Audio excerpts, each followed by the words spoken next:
딸 하나 낳은 주제에 어디서 눈을 불하려. 빗속으로 쫓겨난 그날 밤 나는 갈 곳도 없이 떨면서 죽은 친정엄마 번호로 하소연 문자를 보냈습니다. 이미 없는 번호라 생각했는데 화면에는 전송 실패 대신 또렷하게 전송 완료가 떴죠. 그리고 다음 날 아침 허름한 찜질방 앞 골목에 검은 벤츠 10대와 은행 지점장이 줄지어 서 있었습니다. 버려진 며느리에서 시댁을 통째로 사버릴 현금 부자로 이제 놈들 인생을 갈아엎을 진짜 참교육이 시작됩니다. 오늘의 사연 지금 시작합니다. 사연 시작하기 전 구독, 좋아요를 눌러주시면 더욱 감동적인 스토리로 매일 찾아가겠습니다. 거실 탁자 한가운데 마치 위대한 전리품이라도 되는 양 초음파 사진 한 장이 덩그러니 놓여 있었습니다. 시커먼 배경 속에 희미하게 보이는 저 작은 점 하나가 제 인생을 송두리째 뒤흔들 줄은 꿈에도 몰랐죠. 시어머니 최 여사가 돋보기를 쓴 채 그 사진을 들여다보며 입이 찢어져라 웃고 계셨습니다. 아이고 세상에. 고추가 아주 실하네 실해. 우리 민규가 드디어 해냈구나. 시어머니가 사진에 입을 맞출 듯이 얼굴을 갖다 대며 호들갑을 떨더군요. 그 옆에는 배가 남산만하게 부른 내연녀 이수진이 소파에 비스듬히 기대어 귤을 까먹고 있었습니다. 그녀는 저를 곁눈질로 힐끔 보더니 마치 벌레라도 보는 듯한 눈빛으로 비웃음을 흘렸죠. 남편 박민규는 만삭인 수진의 퉁퉁 부은 다리를 주무르며 저에게 눈길조차 주지 않았습니다. 저는 떨리는 손을 꽉 쥐며 겨우 입을 열었습니다. 여보, 지금 어머니랑 둘이서 뭐 하는 거야? 저 여자 당장 내보내. 제 말이 끝나기가 무섭게 박민규가 고개를 획 돌리며 인상을 찌푸렸습니다. 야, 김영순. 너야말로 분위기 파악 안 되냐? 수진이 뱃속에 있는 애 우리 아들이야. 때 끊길 뻔한 우리 집안 살려준 귀한 몸이라고. 뭐라고? 당신 미쳤어. 어떻게 나한테 이럴 수가 있어. 지겹다 지겨워. 야, 너랑 사는 5년 동안 내가 웃어본 적이 있냐? 맨날 돈 아껴라, 술 마시지 마라. 잔소리만 해대고 너 같은 여자는 줘도 안 가져. 박민규가 수진의 다리를 탁 치며 자리에서 벌떡 일어났습니다. 그가 제 앞으로 성큼성큼 다가오더니 검지손가락으로 제 이마를 툭툭 밀더군요. 수치심에 얼굴이 달아올랐지만 저는 물러서지 않고 그를 노려보았습니다. 그때 소파에 앉아있던 시어머니가 혀를 차며 끼어들었습니다.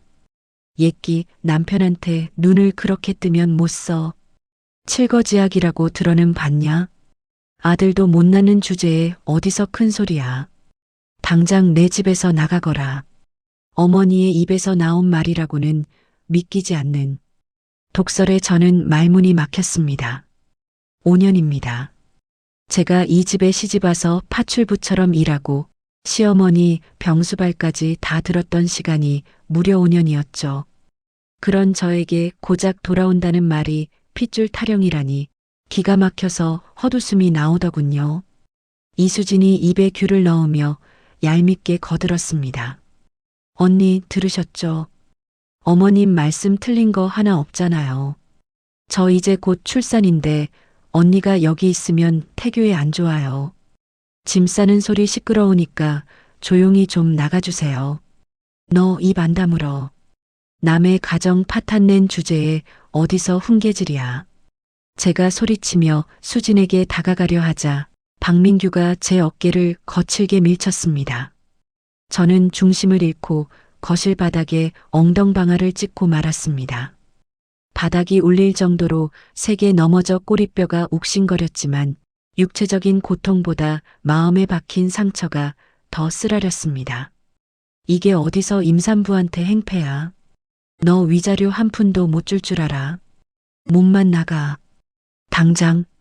박민규의 고함 소리에 안방 문이 열리고 자고 있던 5살배기 딸 지우가 눈을 비비며 걸어 나왔습니다. 엄마, 아빠, 왜 싸워? 나 무서워. 지우가 울먹이며 저에게 달려오려 했습니다. 저는 본능적으로 바닥에서 일어나 지우를 안으려 팔을 벌렸죠. 하지만 지우가 제 품에 안기기도 전에 현관 쪽에서 나타난 시누이 박민지가 지우의 팔을 낚아챘습니다. 어딜 감히. 야, 김영순. 너 주제 파악 아직도 안 됐니? 이 거지 발사계 같은 년아. 이거 나. 내 딸이야. 지우 이리 줘. 내 딸이기 전에 우리 오빠 핏줄이야. 너 같은 무능력한 년한테 보내서 애까지 거지 만들 일 있어. 썩 꺼져. 박민지가 제 머리채를 휘어잡더니 거실 바닥으로 내동댕이 쳤습니다. 머리카락이 뿌리째 뽑혀나가는 듯한 고통에 비명이 절로 터져나왔죠. 저는 바닥을 기어서라도 지우에게 가려고 손을 뻗었습니다. 지우야. 엄마 여기 있어. 지우야. 엄마. 엄마. 아파. 나 줘. 지우가 발버둥을 치며 울부짖었지만 박민규가 지우를 번쩍 들어 안방으로 들어가 버렸습니다. 눈앞에서 딸이 사라지자 제 이성은 완전히 끊어지고 말았습니다. 박민규, 문 열어. 내 딸 내놔.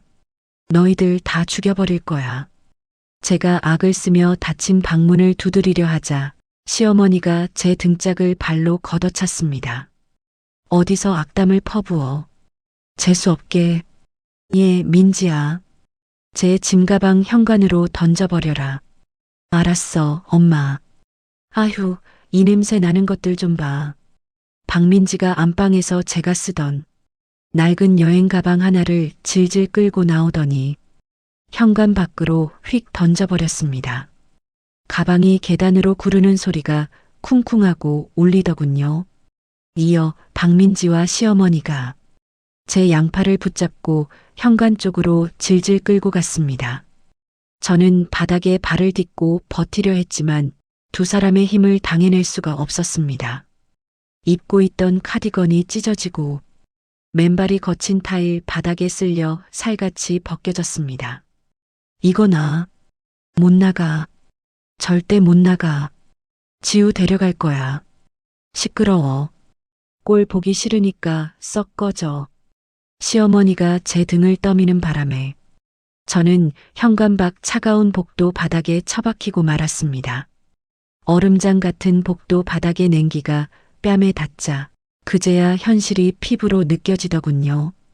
현관문 틈 사이로 안방에서 우는 지우의 목소리가 희미하게 들려왔습니다. 엄마, 엄마, 지우야. 엄마 안 갔어. 문 좀 열어줘요. 제발. 제가 맨주먹으로 철문을 쾅쾅 두드렸지만 안에서는 끔찍한 소리가 들려왔습니다. 아이고, 속이 다 시원하다. 민지야, 소금 가져와라. 재수옴 붓기 전에 팍팍 뿌려. 네, 엄마. 아우, 진작 내쫓을 걸 그랬어. 철커덕. 도어락이 잠기는 소리가 들리고 인터폰 화면마저 껌뻑거리다 꺼져버렸습니다. 저는 닫힌 문 앞에 주저앉아 하염없이 오열했습니다. 세상에 신이 있다면 어떻게 저런 짐승만도 못한 인간들을 가만두시는지 원망스러웠죠. 그때였습니다.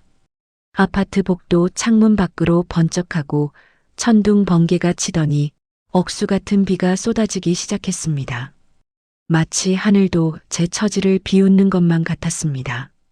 저는 비틀거리며 일어나 계단 아래 굴러떨어진 짐가방을 챙겼습니다. 지퍼가 터져서 옷가지들이 삐져나온 낡은 가방 하나가 제 전 재산의 전부였죠. 아파트 단지 입구로 나오자 태풍급 비바람이 몰아치고 있었습니다. 우산도 없이 비를 맞으며 걷는데 빗물이 눈물과 섞여 입안으로 흘러들었습니다. 짜고 비릿한 맛이 났습니다. 주머니를 뒤져보니 꼬깃꼬깃한 1,000원짜리 몇 장과 배터리가 간당간당한 휴대폰뿐이더군요. 갈 곳도 반겨줄 사람도 없다는 사실이 뼈저리게 사무쳤습니다. 친정 엄마가 돌아가신 지 벌써 3년. 엄마가 살아계셨다면 당장 달려가 품에 안겨 펑펑 울기라도 했을 텐데 말입니다. 너무나 사무치게 그리웠습니다. 저는 떨리는 손으로 젖은 휴대폰 화면을 켰습니다. 연락처 목록을 내리다 보니 엄마라고 저장된 번호가 눈에 들어왔습니다.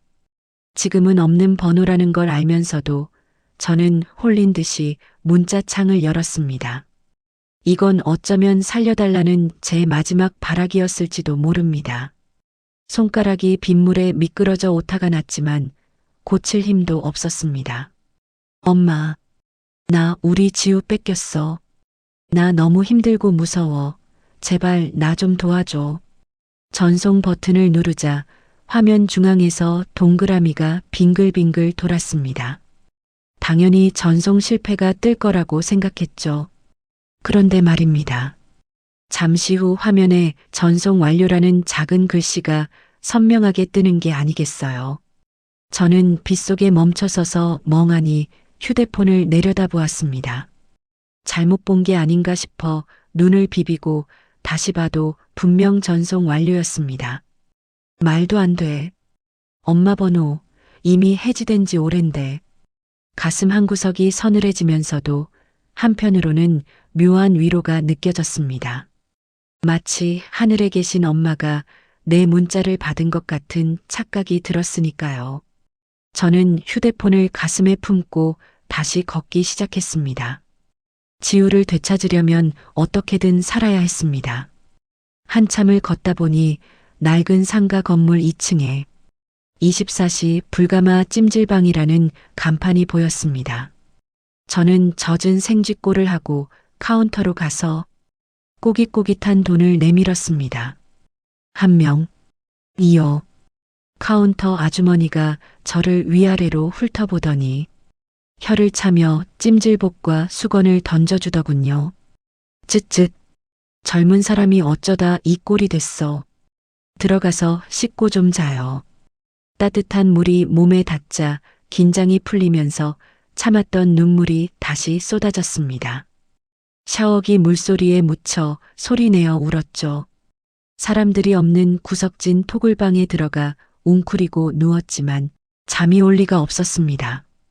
눈을 감으면 지우의 울음소리가 귓가에 맴돌았고 시어머니와 남편의 조롱 섞인 웃음소리가 환청처럼 들려왔으니까요.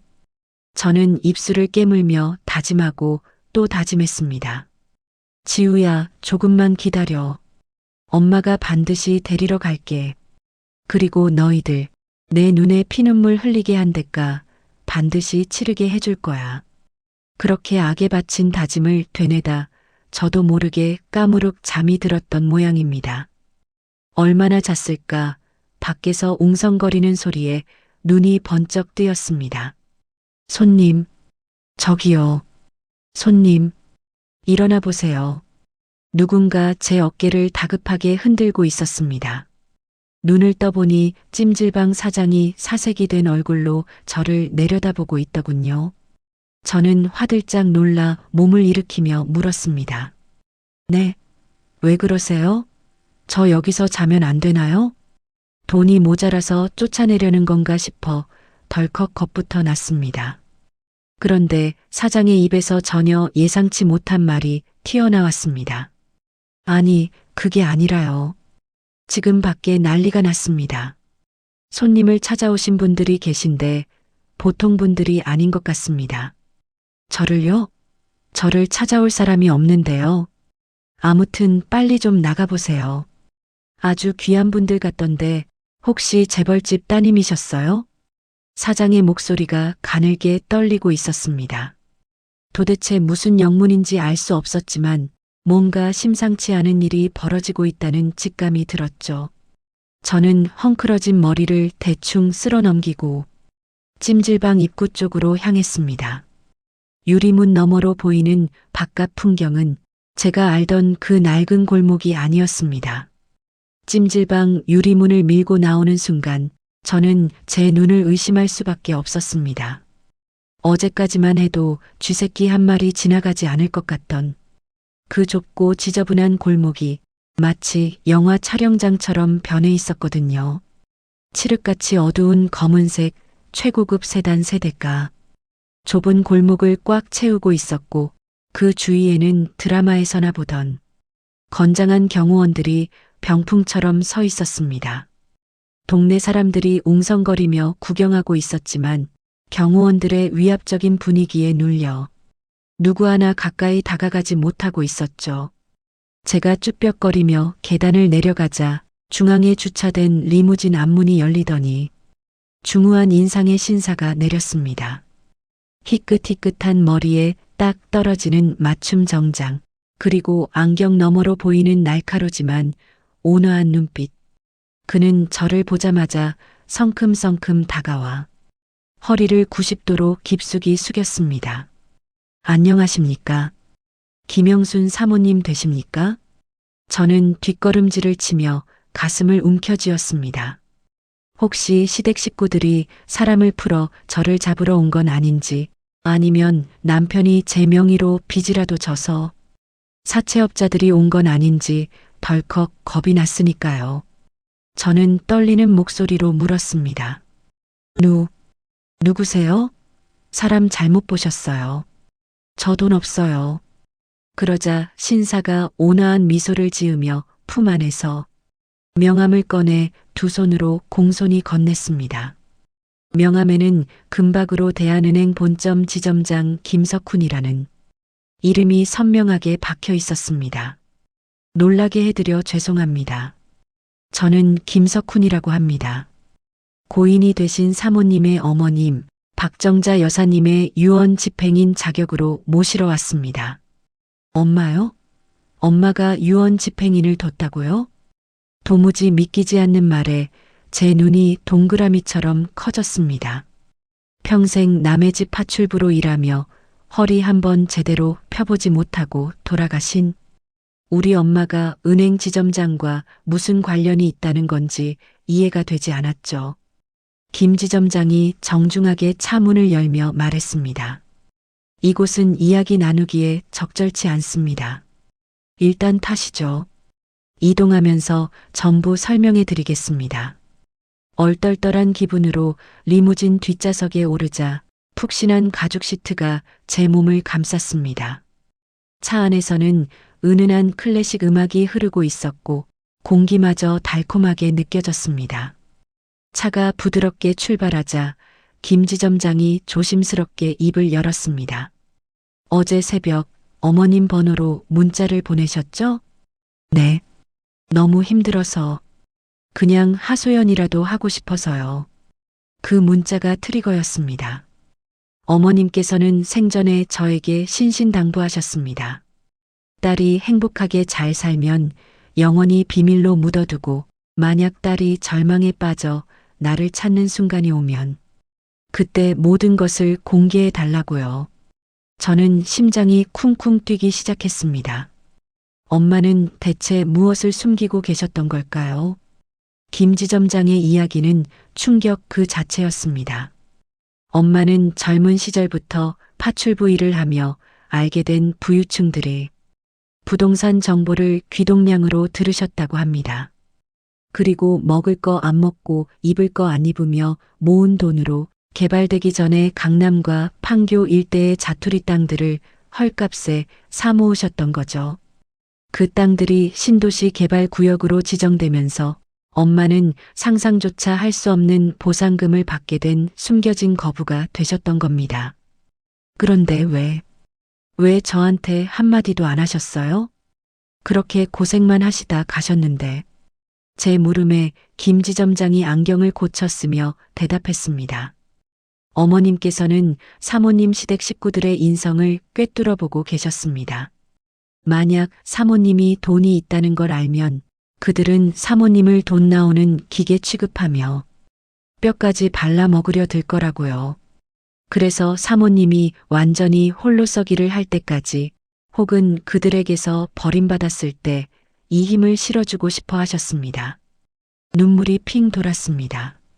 엄마는 그 모진 세월을 견디면서도 오로지 저를 지키기 위해 가난을 연기하셨던 겁니다.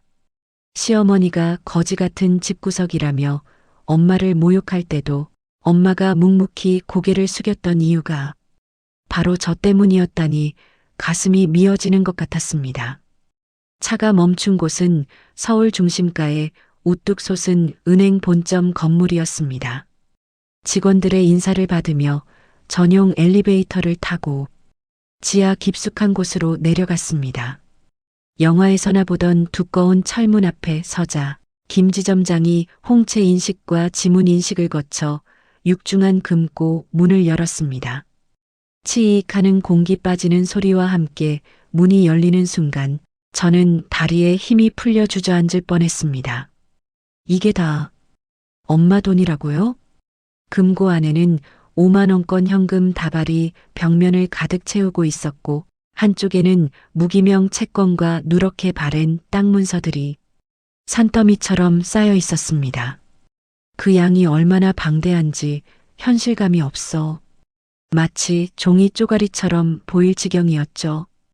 김지점장이 금고 한가운데 놓인 작은 자개함 하나를 가져와 제 앞에 놓았습니다.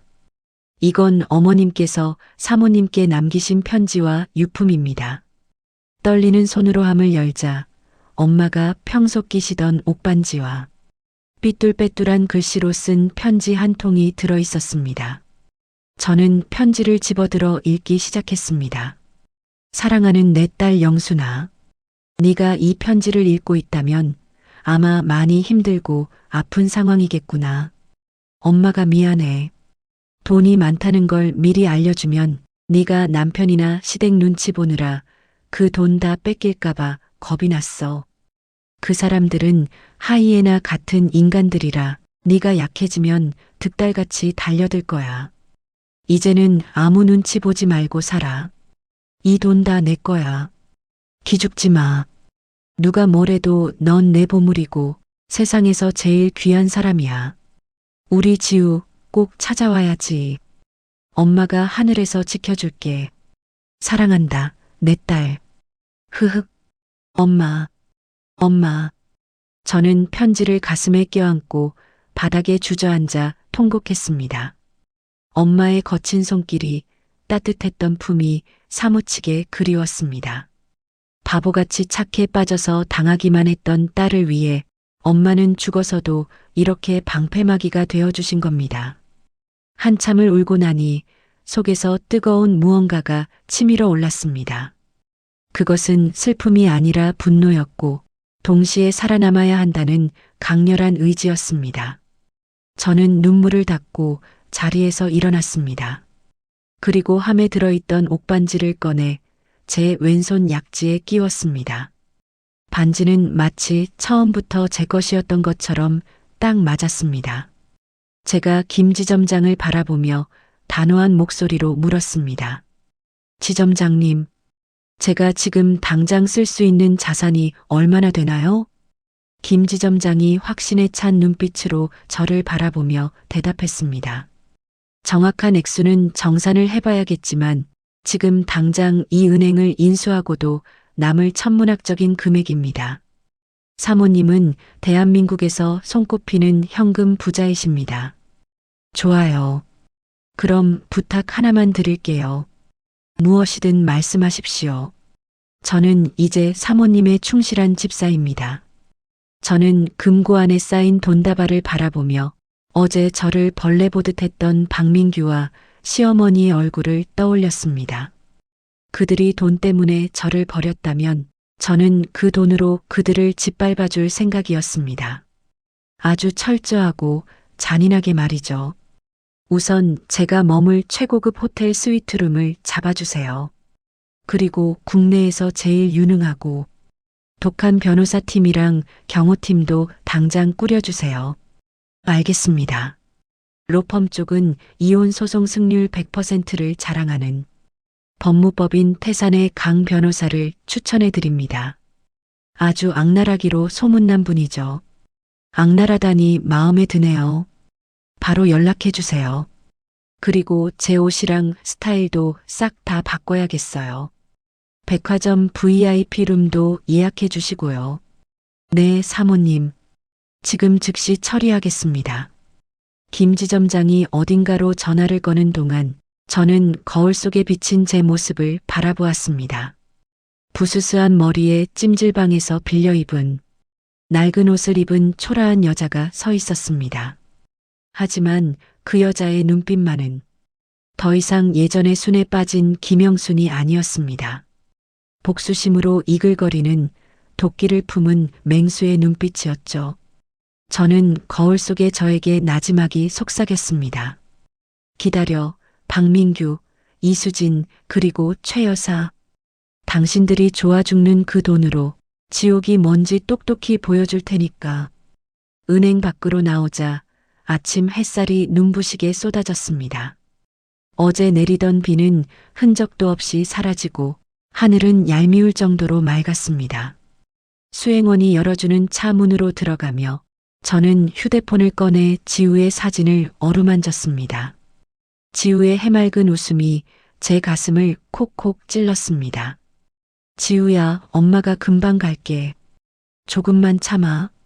차가 부드럽게 출발하자 차창 밖으로 스쳐 지나가는 풍경들이 어제와는 전혀 다르게 보였습니다. 이제 저는 쫓겨난 며느리가 아니라 세상을 호령할 수 있는 힘을 가진 포식자가 되어 시댁이라는 먹잇감을 향해 돌진할 준비를 마쳤습니다. 차는 미끄러지듯 도심을 가로질러 백화점을 향해 달렸습니다. 제 인생의 이막이, 아니 피비린내 나는 복수극이 막 시작되고 있었습니다. 그날 오후 백화점 BVIP 라운지의 육중한 문이 열리자 마치 다른 차원의 세상이 펼쳐지는 것 같았습니다. 은은한 아로마 향기와 클래식 선율, 그리고 저를 기다리고 있던 퍼스널 쇼퍼들의 정중한 인사가 저를 맞이했죠. 하지만 거울 속에 비친 제 모습은 그 화려한 배경과 너무나도 이질적이었습니다. 비에 젖어 떡진 머리, 찜질방에서 빌려 입은 헐렁한 티셔츠, 그리고 겁에 질린 듯한 눈동자. 저는 거울 속의 그 초라한 여자를 노려보며 입술을 깨물었습니다. 김영순, 잘 봐. 이게 네가 살아온 5년의 결과야. 다시는 죽어도 다시는 저런 표정 짓지 마. 저는 수행원에게 건네받은 블랙카드를 탁자 위에 올려놓으며 쇼퍼들에게 말했습니다. 머리부터 발끝까지 싹 다 바꿔주세요. 저기 거울 속에 있는 촌스러운 여자가 흔적도 없이 사라지게. 네, 알겠습니다, 사모님. 최선을 다해 모시겠습니다. 쇼퍼들이 분주하게 움직이기 시작했습니다. 미용사가 제 푸석한 머리카락을 과감하게 자르고 세련된 단발로 다듬었고 메이크업 아티스트가 제 창백한 얼굴에 생기를 불어넣었습니다. 수백만 원을 호가하는 실크 블라우스와 몸에 딱 떨어지는 정장 바지, 그리고 또각또각 소리가 경쾌한 하이힐까지.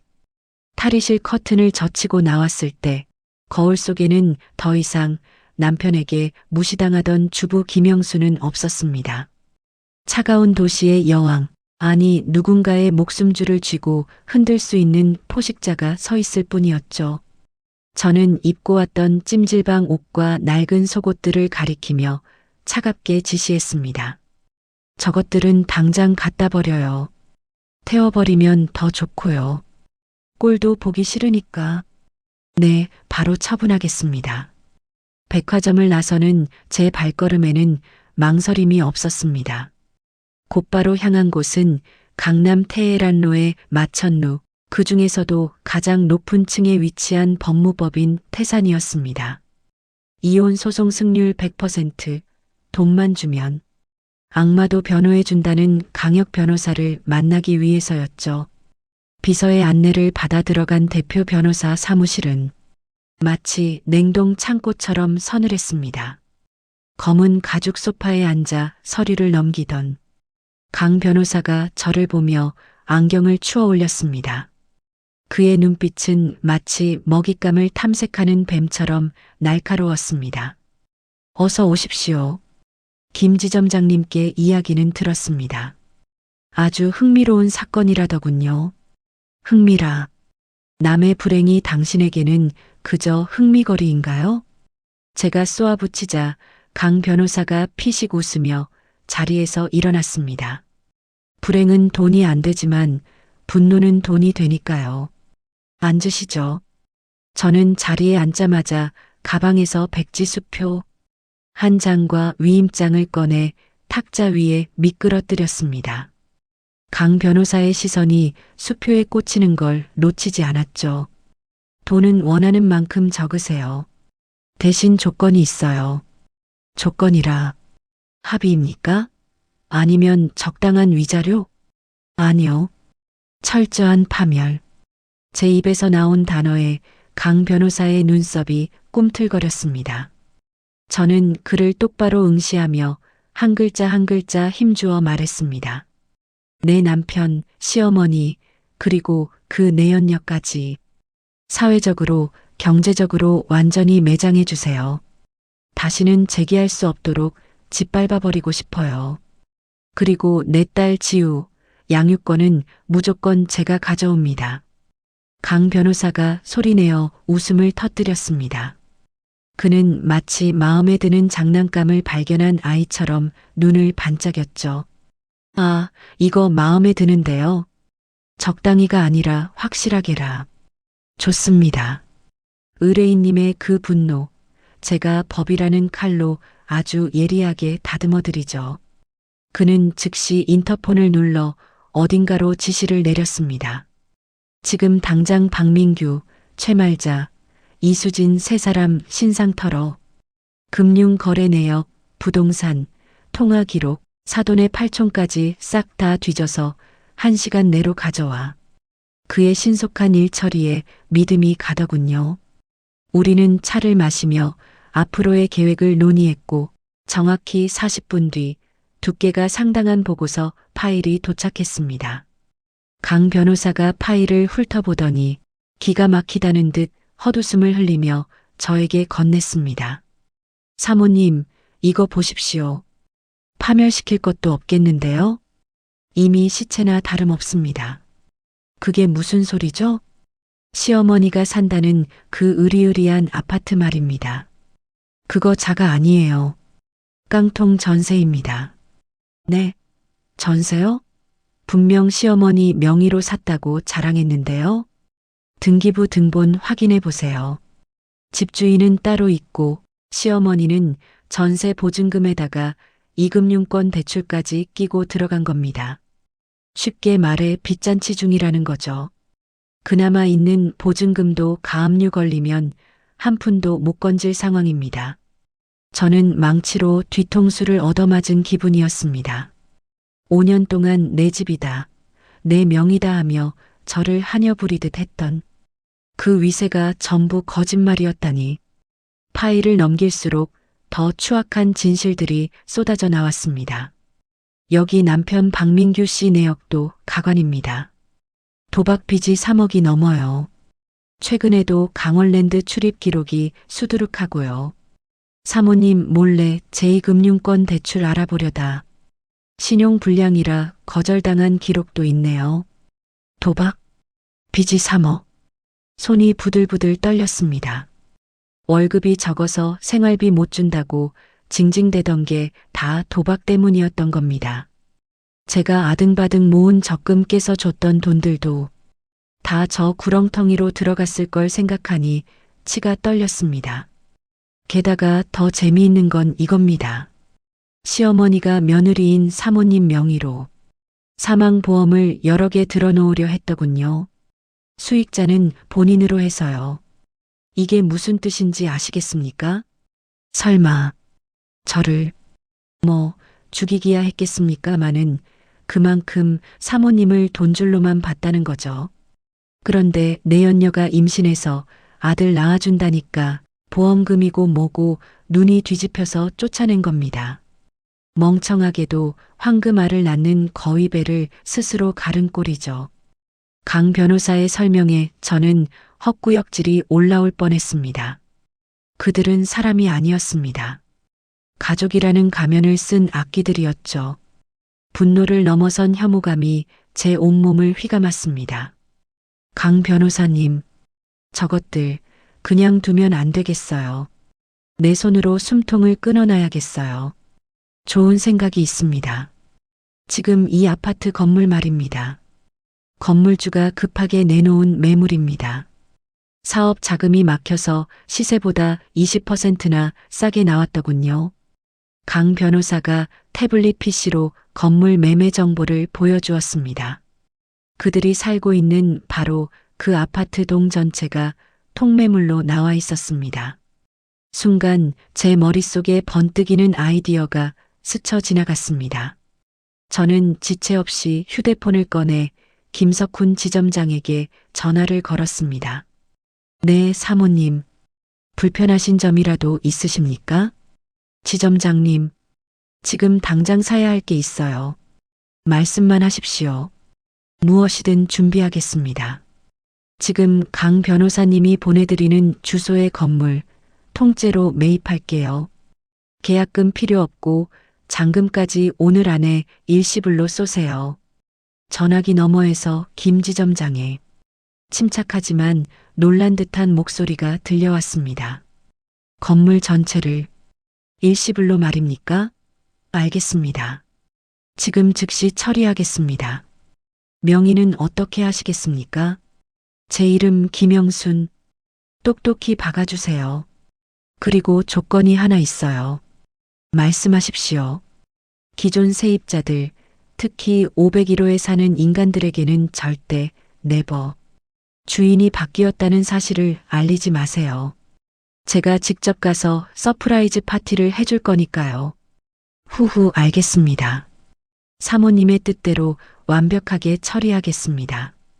전화를 끊자 강 변호사가 물개박수를 치며 감탄했습니다. 브라보. 역시 스케일이 다르시네요. 건물주가 되어 쫓아낸다라. 이거만큼 완벽한 복수가 어디 있겠습니까? 이제 시작이에요. 그 사람들이 제일 무서워하는 게 뭔지 아세요? 돈 없는 서름, 쫓겨나는 공포. 그걸 뼈저리게 느끼게 해줄 거예요. 그럼 저는 바로 퇴거 명령 준비하겠습니다. 명분은 차고 넘칩니다. 임대차 계약 위반, 불법 구조 변경. 털면 먼지 안 나오겠습니까? 네, 아주 탈탈 털어주세요. 숨 쉴 구멍 하나 남기지 말고. 변호사 사무실을 나오는 제 발걸음은 구름 위를 걷는 듯 가벼웠습니다. 창밖을 보니 어느새 노을이 붉게 물들고 있었습니다. 저 붉은 노을처럼 제 복수심도 활활 타오르고 있었죠. 저는 수행원이 열어주는 차에 올라타며 시댁이 있는 방향을 바라보았습니다. 아마 지금쯤 그들은 내연녀를 떠받들며 히히덕거리고 있겠죠. 제가 산 건물에, 제가 산 집에서 말입니다. 즐길 수 있을 때 실컷 즐겨둬. 곧 너희들 머리 위로 벼락이 떨어질 테니까. 저는 차창에 비친 제 얼굴을 보며 차갑게 미소 지었습니다. 이제 저는 쫓겨난 며느리가 아니었습니다. 내 전남편과 시어머니, 그리고 뻔뻔한 내연녀가 살고 있는 집에 생사여 탈권을 쥔 슈퍼 갑 집주인. 그게 바로 지금의 저 김영순이었습니다. 차가 부드럽게 출발하고 저는 지우의 사진을 꺼내어 조용히 속삭였습니다. 지우야, 엄마가 우리 집 샀어. 이제 그 집에서 나쁜 사람들 다 내쫓고 우리 둘이서만 행복하게 살자. 곧 데리러 갈게. 제 손가락에 끼워진 엄마의 옷반지가 노을빛을 받아 핏빛으로 붉게 빛났습니다. 폭풍 전의 고요. 하지만 그 고요는 그리 오래가지 않을 것입니다. 제가 몰고 갈 폭풍은 그들의 뿌리까지 뽑아버릴 만큼 강력할 테니까요. 일주일 후 저는 호텔 스위트룸 거실에 앉아 최고급 와인 잔을 돌리며 테이블 위에 놓인 검은색 수신기에서 흘러나오는 소리에 귀를 기울이고 있었습니다. 흥신소 직원들이 시댁 거실 화분과 식탁 밑에 아주 성능 좋은 도청 장치를 심어둔 덕분이었죠.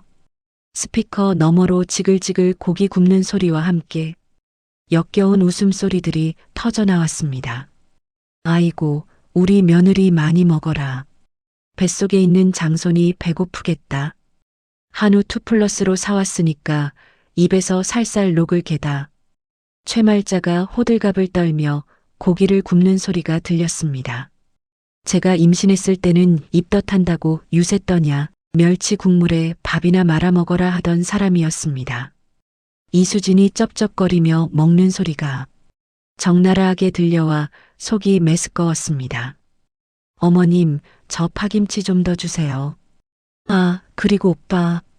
나 이번에 신상 나온 거 가방 알지? 태교 선물로 사줘. 우리 복덩이가 갖고 싶대. 알았어, 알았어. 우리 수진이가 갖고 싶다는데 별까지 못 따다 주겠냐. 이번에 도박.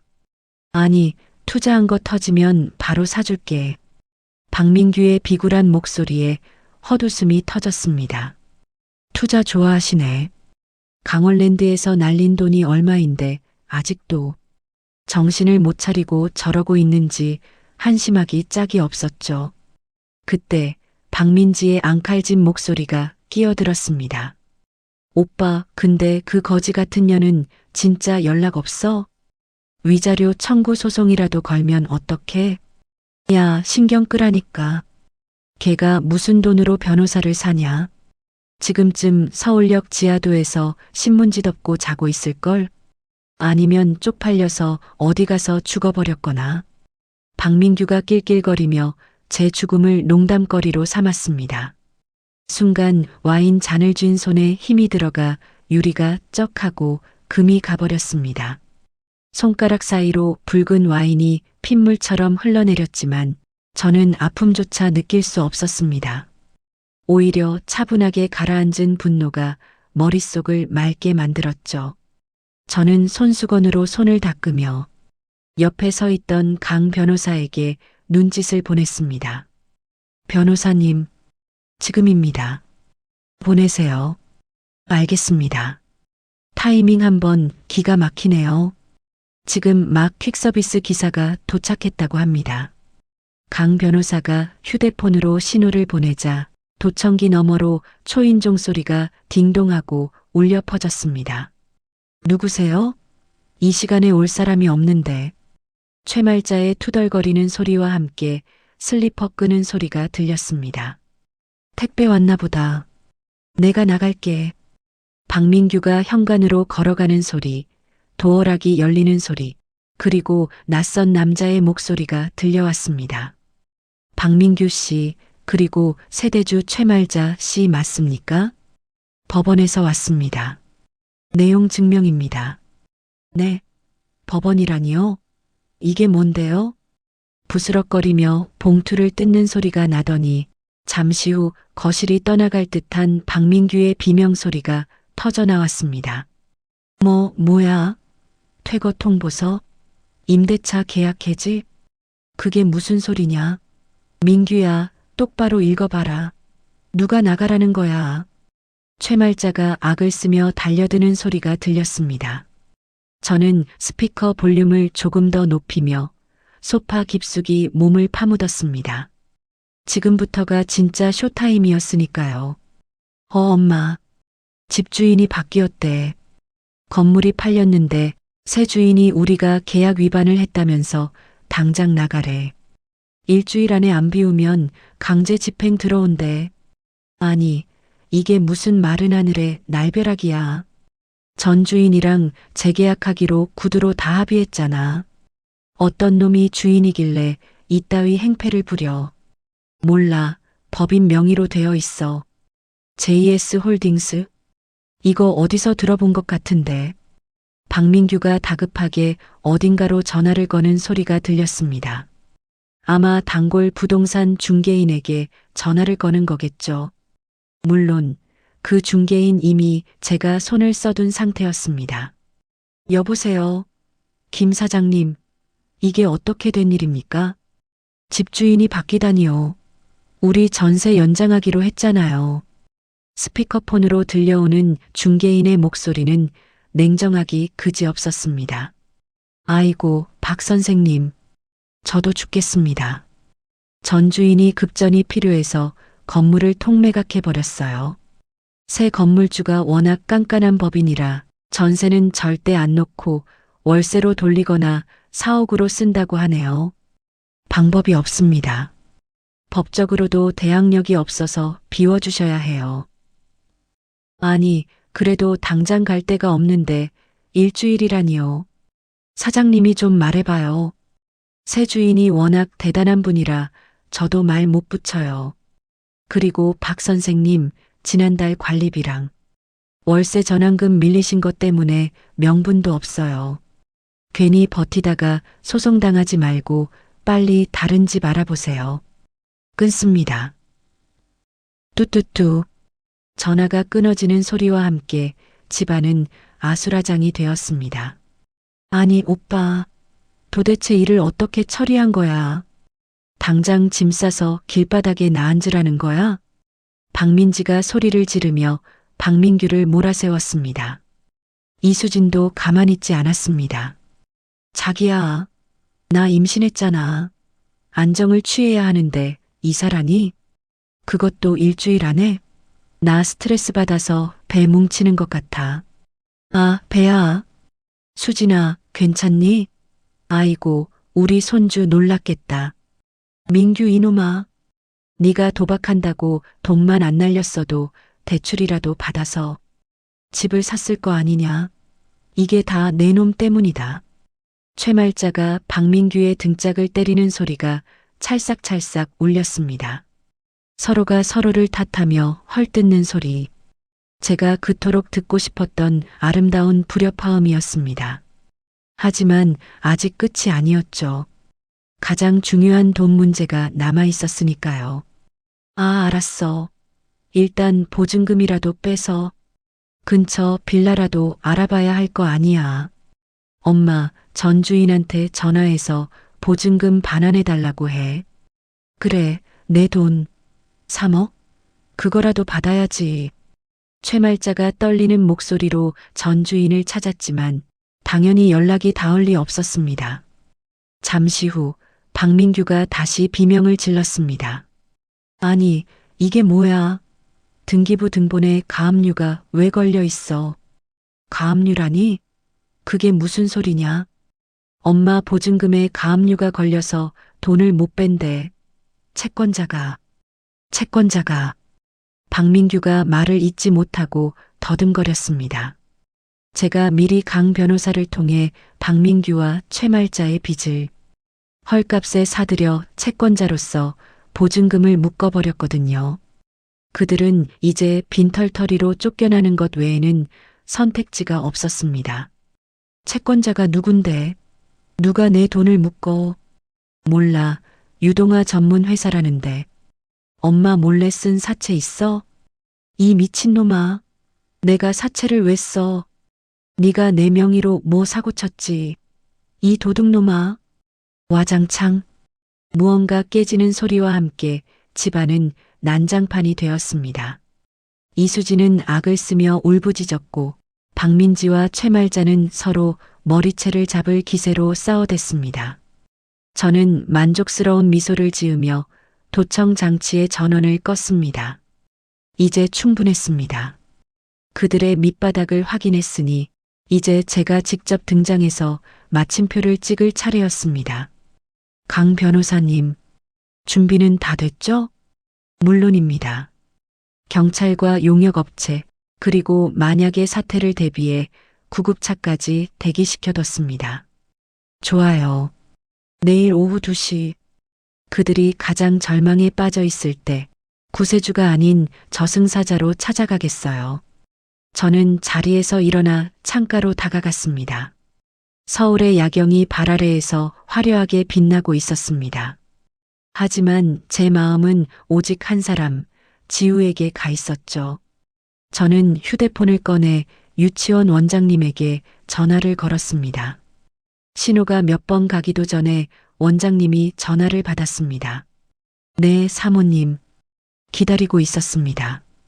우리 지우, 오늘 어땠나요? 밥은 잘 먹었나요? 네. 점심은 그럭저럭 먹었는데 하루 종일 창밖만 보고 있네요. 엄마 언제 오냐고 100번도 넘게 물어보고요. 친구들이랑 놀지도 않고 구석에만 있어서 마음이 너무 아픕니다. 원장님의 말에 가슴이 미어지는 것 같았습니다. 당장이라도 달려가서 지우를 안아주고 싶었지만 꼭 참아야 했습니다. 지금 섣불리 데려오면 법적으로 유괴가 될 수도 있고 양육권 소송에서 불리해질 수도 있으니까요. 완벽하게 데려오기 위해서는 내일의 쇼가 반드시 성공해야 했습니다. 원장님, 내일 오후에 제가 직접 데리러 갈 겁니다. 그때까지만 제발 우리 지우 잘 부탁드려요. 혹시라도 그 집 사람들이 와서 데려가려고 하면 절대 내주지 마시고요. 걱정 마세요. 제가 제 목숨을 걸고 지키겠습니다. 아빠라는 사람이 와도 절대 안 보낼 테니까 염려 마세요. 감사합니다. 이 은혜는 잊지 않겠습니다.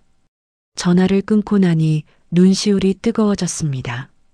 지우의 슬픈 눈망울이 눈앞에 아른거려 가슴을 후벼 팠습니다. 하지만 저는 더 이상 울기만 하는 약한 엄마가 아니었습니다. 눈물을 닦아내며 주먹을 꽉 쥐었죠. 지우야, 하루만 더 참아. 엄마가 내일 다 끝내줄게. 저 나쁜 사람들 혼내주고 우리 지우 왕비님처럼 모시고 올게. 다음 날 오후 드디어 결전의 시간이 다가왔습니다. 저는 드레스룸에서 가장 화려하고 위압적인 옷을 골랐습니다. 검은색 실크 정장에 키릴, 그리고 얼굴에 반을 가리는 캐사이 선글라스. 엄마가 남겨주신 옥반지가 손가락에서 서늘한 기운을 내뿜으며 저에게 용기를 불어넣어 주었습니다. 호텔 로비로 내려가자 김지점장이 준비한 검은색 세단 세 대가 저를 기다리고 있었습니다. 경호 팀장이 차 문을 열며 절도 있게 경례를 붙였습니다. 준비 완료되었습니다. 출발하시겠습니까? 네. 갑시다. 내 집 찾으러.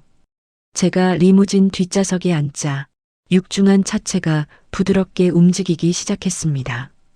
앞뒤로 경호 차량이 호위하며 도로를 달리는 모습은 마치 전쟁터로 향하는 장군의 행렬 같았죠. 차창 밖으로 익숙한 풍경들이 스쳐 지나갔습니다. 제가 장바구니를 들고 뛰어다니던 시장 골목, 지우를 유모차에 태우고 산책하던 공원, 그리고 저를 내쫓았던 그 아파트 단지 입구. 일주일 전만 해도 저는 저곳에서 비를 맞으며 버려진 개처럼 떨고 있었습니다. 하지만 오늘 저는 이 구역의 주인이 되어 돌아왔습니다. 사모님, 5분 뒤 도착입니다. 경호원의 무전소리에 심장이 쿵쿵 뛰기 시작했습니다. 두려움 때문이 아니었습니다. 지독한 쾌감이 혈관을 타고 흐르는 것만 같았습니다. 차가 아파트 정문을 통과하자 경비원들이 놀란 눈으로 거수 경례를 했습니다. 아마 대통령이라도 온 줄 알았겠죠.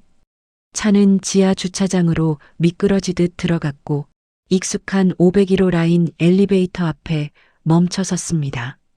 제가 내리자 미리 대기하고 있던 수행원들이 일사불란하게 엘리베이터 버튼을 눌렀습니다. 엘리베이터 숫자가 올라가는 동안 저는 거울을 보며 마지막으로 옷매무새를 다듬었습니다. 선글라스 너머 제 눈빛은 그 어느 때보다 차갑게 빛나고 있었습니다. 박민규, 최말자, 기대해. 너희들의 천국이 어떻게 지옥으로 변하는지 똑똑히 보여줄 테니까. 띵-마이너스 하는 맑은 소리와 함께 5층에 도착했습니다.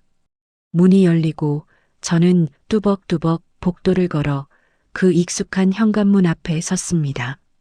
일주일 전 제가 쫓겨나 울부짖던 바로 그 문 앞이었습니다. 안에서는 여전히 고성이 오가는 소리가 들려왔습니다. 저는 입꼬리를 비릿하게 올리며 초인종을 눌렀습니다. 딩동. 지옥으로 가는 벨소리가 울려 퍼졌습니다. 딩동. 초인종 소리가 정막을 깨고 울려 퍼졌습니다. 안에서 우당탕거리는 발소리가 들리더니 시어머니 최말자의 다급한 목소리가 문을 뚫고 나왔죠. 아이고, 선생님 오셨습니까? 저희 사정이 진짜 딱해서. 도어락이 해제되는 전자음이 들리고 철문이 벌컥 열렸습니다. 최말자는 허리를 반쯤 굽힌 채 바닥만 보고 연신 고개를 조아리고 있더군요. 그 뒤로는 남편 박민규와 시누이 박민지가 무릎을 꿇고 있었고 내연녀 이수진은 소파에 거만하게 앉아 과일을 찍어 먹고 있었습니다. 참으로 가관인 풍경이었습니다. 최말자가 고개를 슬쩍 들더니 제 구두코를 보고는 흠칫 놀라며 시선을 위로 올렸습니다. 제 얼굴을 확인한 순간 그녀의 눈이 튀어나올 듯 커지더군요. 네가 여긴 웬일이야? 최말자가 뒷걸음질을 치며 소리쳤습니다. 그 소리에 무릎 꿇고 있던 박민규와 박민지도 고개를 번쩍 들었죠.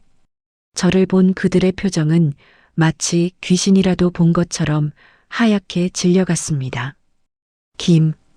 김영순? 너 살아있었어? 박민규가 멍청한 표정으로 중얼거렸습니다. 최말자는 곧바로 표정을 일그러뜨리며 저에게 삿대질을 해댔습니다. 이 재수없는 년이 어디라고 기어들어와. 돈 떨어지니까 빌러왔냐? 야, 소금 가져와. 소금. 그녀가 부엌 쪽으로 뛰어가려 하자 제 뒤에 서 있던 경호원 2명이 거대한 벽처럼 그녀 앞을 가로막았습니다. 뭐야? 너희들 누구야? 어디서 행패야? 경호원들이 말없이 최말자의 어깨를 잡아 가볍게 밀어버리자 그녀는 소파 구석으로 볼품없이 나뒹굴었습니다. 저는 선글라스를 천천히 벗으며 또각또각 거실 한가운데로 걸어 들어갔습니다. 익숙한 냄새, 익숙한 가구들. 하지만 그 공기는 일주일 전과는 확연히 달랐습니다. 저는 신고 있던 키릴로 거실 바닥을 쿵 하고 찍으며 입을 열었습니다. 환영 인사가 아주 거치네. 집주인이 직접 행차하셨는데 절이라도 해야 하는 거 아닌가? 집주인? 그게 무슨 개풀 뜯어먹는 소리야. 미쳤어? 소파에 널브러진 최말자가 악을 썼습니다. 저는 가방에서 두툼한 서류 봉투 하나를 꺼내 탁자 위에 던졌습니다. 탁 소리와 함께 봉투가 미끄러지며 내용물이 삐져나왔죠. 건물 등기 권리증이었습니다. 궁금하면 직접 읽어봐. 눈이 달려 있으면 글씨는 읽을 줄 알 거 아니야. 박민규가 떨리는 손으로 봉투를 집어들었습니다. 종이를 넘기는 그의 손가락 끝이 파르르 떨리고 있더군요. 서류를 확인한 박민규의 입이 떡 벌어지더니 믿을 수 없다는 듯 저를 쳐다봤습니다. 소유자 김영순? 말도 안 돼. 네가 이 건물을 샀다고? 뭐라고? 오빠 똑바로 봐. 저 여자가 돈이 어디 있다고 건물을 사? 이수진이 소파에서 벌떡 일어나 달려들었습니다. 그녀가 서류를 낚아채 확인하더니 얼굴이 사색이 되어 비명을 질렀습니다. 거짓말이야. 이거 다 위조야. 이 여자가 사기치는 거라고. 야, 너 이거 범죄인 거 몰라? 이수진이 서류를 제 얼굴에 던지려 했지만 옆에 있던 강 변호사가 날렵하게 그녀의 손목을 낚아챘습니다. 이수진 씨, 공문서 위조라니요. 법무법인 태산의 이름을 걸고 보증하는 정식 문서입니다. 그리고 임산부가 이렇게 과격하게 행동하면 태교에 안 좋습니다. 강 변호사가 서늘한 미소를 지으며 이수진의 손을 뿌리쳤습니다. 이수진은 태산이라는 말에 기가 죽어 입을 다물더군요. 최말자가 바닥을 기어서 박민규에게 다가가 서류를 확인했습니다. 그녀의 눈동자가 흔들리더니 이내 초점을 잃고 멍하니 저를 올려다보았습니다. 아니 영순아, 이게 진짜냐? 네가 진짜 이 아파트 주인이란 말이냐? 네 어머니, 제가 샀어요. 이 집뿐만 아니라 이 건물 통째로요. 일시불로.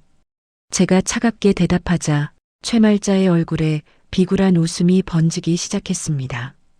방금 전까지 소금뿌리라며 악을 쓰던 표정은 온데간데 없고 세상에서 제일 인자한 시어머니의 가면을 쓰더군요. 그녀가 무릎걸음으로 제 다리에 매달렸습니다. 아이고, 우리 며느리 장하다. 내가 그럴 줄 알았다. 우리 영순이가 복덩이인 줄 진작에 알았지. 이게 다 무슨 오해냐. 우리가 잠깐 실수를 했나 보다. 오해? 실수? 저는 코웃음을 치며 그녀의 손을 발로 툭 차버렸습니다. 마치 더러운 오물을 털어내듯이 말이죠. 어머니, 기억 안 나세요? 일주일 전에 저한테 뭘 하셨죠? 빈털터리 주제에 핏줄도 안 섞인 며느리는 필요 없다고 당장 나가라고 하셨잖아요. 그건 내가 노망이 나서 헛소리를 한 거야. 아가, 제발 용서해라. 응? 우리 가족이잖아. 가족? 누가 가족이에요? 저는 이 집주인이고 당신들은 계약기간 만료된 세입자일 뿐이에요. 그것도 월세랑 관리비 밀린 아주 질 나쁜 세입자. 제 싸늘한 일갈에 최말자가 입을 뻐끔거렸습니다. 옆에 있던 박민규가 상황 파악을 했는지 제 발목을 잡고 늘어졌습니다. 여보, 영순아, 내가 잘못했어. 내가 미쳤었나 봐. 도박 빚 때문에 눈이 뒤집혀서 제발 한 번만 봐줘. 우리 지우 생각해서라도 이러면 안 되잖아. 지우?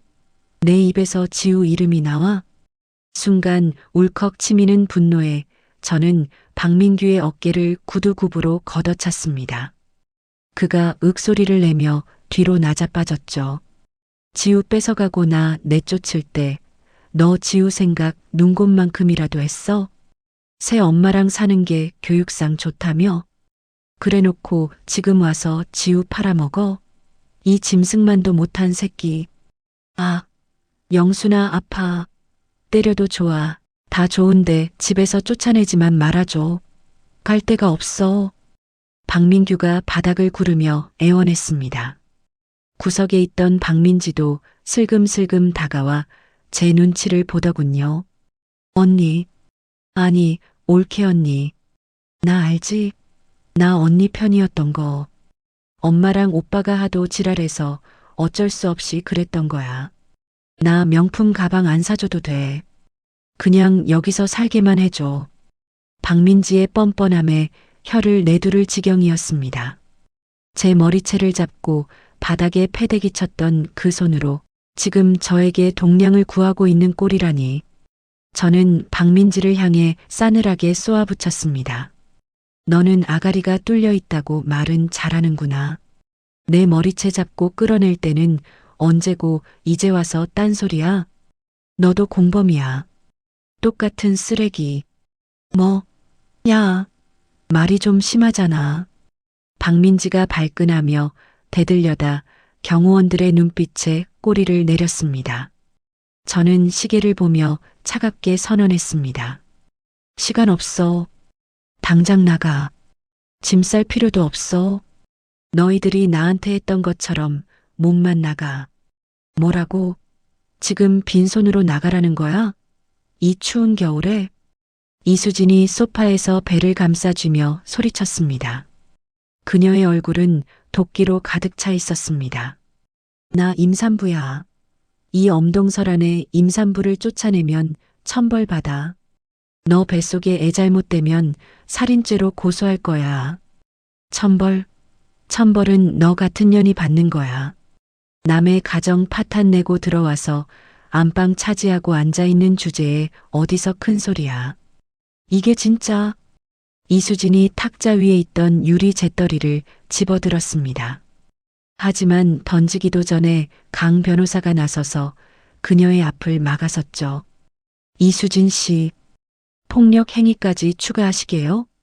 지금 무단 점거에 협박, 폭행 미수까지 죄목이 늘어나고 있습니다.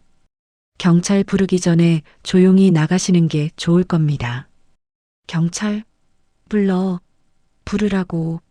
내가 피해자야. 이 여자가 우리 협박하고 있잖아. 이수진이 악에 받쳐 고래고래 소리를 질렀습니다. 집안 꼴이 아주 볼만했습니다. 시어머니는 바닥에 주저앉아 통곡하고 남편은 빌다가 욕하다가 정신이 나간 사람 같았고 시누이는 구석에서 손톱만 물어뜯고 있었죠. 저는 이 아수라장을 차가운 눈으로 내려다보며 경호 팀장에게 눈짓을 보냈습니다. 팀장님, 시간 됐습니다. 짐승들 청소 좀 해주세요. 네, 알겠습니다. 얘들아, 작업 시작해. 경호 팀장의 지시에 건장한 사내들이 들이닥쳤습니다. 그들은 거실에 있는 잡동사니들을 닥치는 대로 밖으로 집어 던지기 시작했습니다. 최말자가 아끼던 자개장 서랍이 열려 옷들이 쏟아져 나왔고 박민규가 숨겨둔 양주병들이 와장창 깨졌습니다. 안 돼. 내 옷, 내 보석함. 최말자가 옷가지를 주부려 허우적거렸지만 경호원들이 그녀를 들어 올려 현관 쪽으로 질질 끌고 갔습니다. 이거 나, 이거 못 나. 내가 이 집주인 시어머니야. 며느리야. 제발 살려다오. 아이고 어머님. 족보가 꼬이셨네. 전 며느리라고 하셔야죠. 제가 비웃으며 그녀의 뒤를 따랐습니다. 박민규는 문틀을 붙잡고 버티며 저에게 애원했습니다. 영순아, 내가 이혼 안 해주면 너도 재산 분할해줘야 해. 알지? 내가 조강지처. 아니, 조강지부잖아. 나도 권리 있어. 끝까지 돈 타령이라니 정말 구제불능이었습니다. 강 변호사가 박민규의 귀에 대고 속삭이듯 말했습니다. 박민규 씨, 유책 배우자는 재산 분할 청구권이 없습니다. 그리고 도박 빚이랑 불법 대출 시도한 거, 그거 사기죄 성립되는 거 아시죠? 감옥 가고 싶지 않으면 조용히 꺼지세요.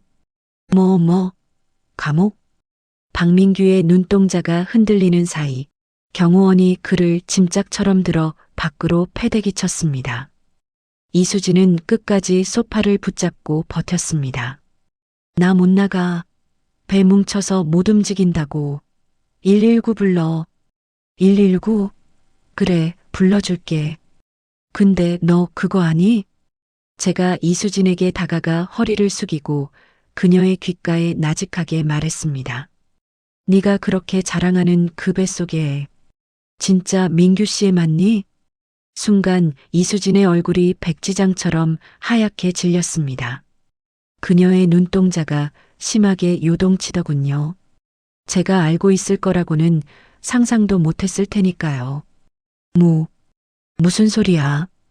당연히 오빠의 글쎄, 내가 보기엔 날짜가 안 맞던데.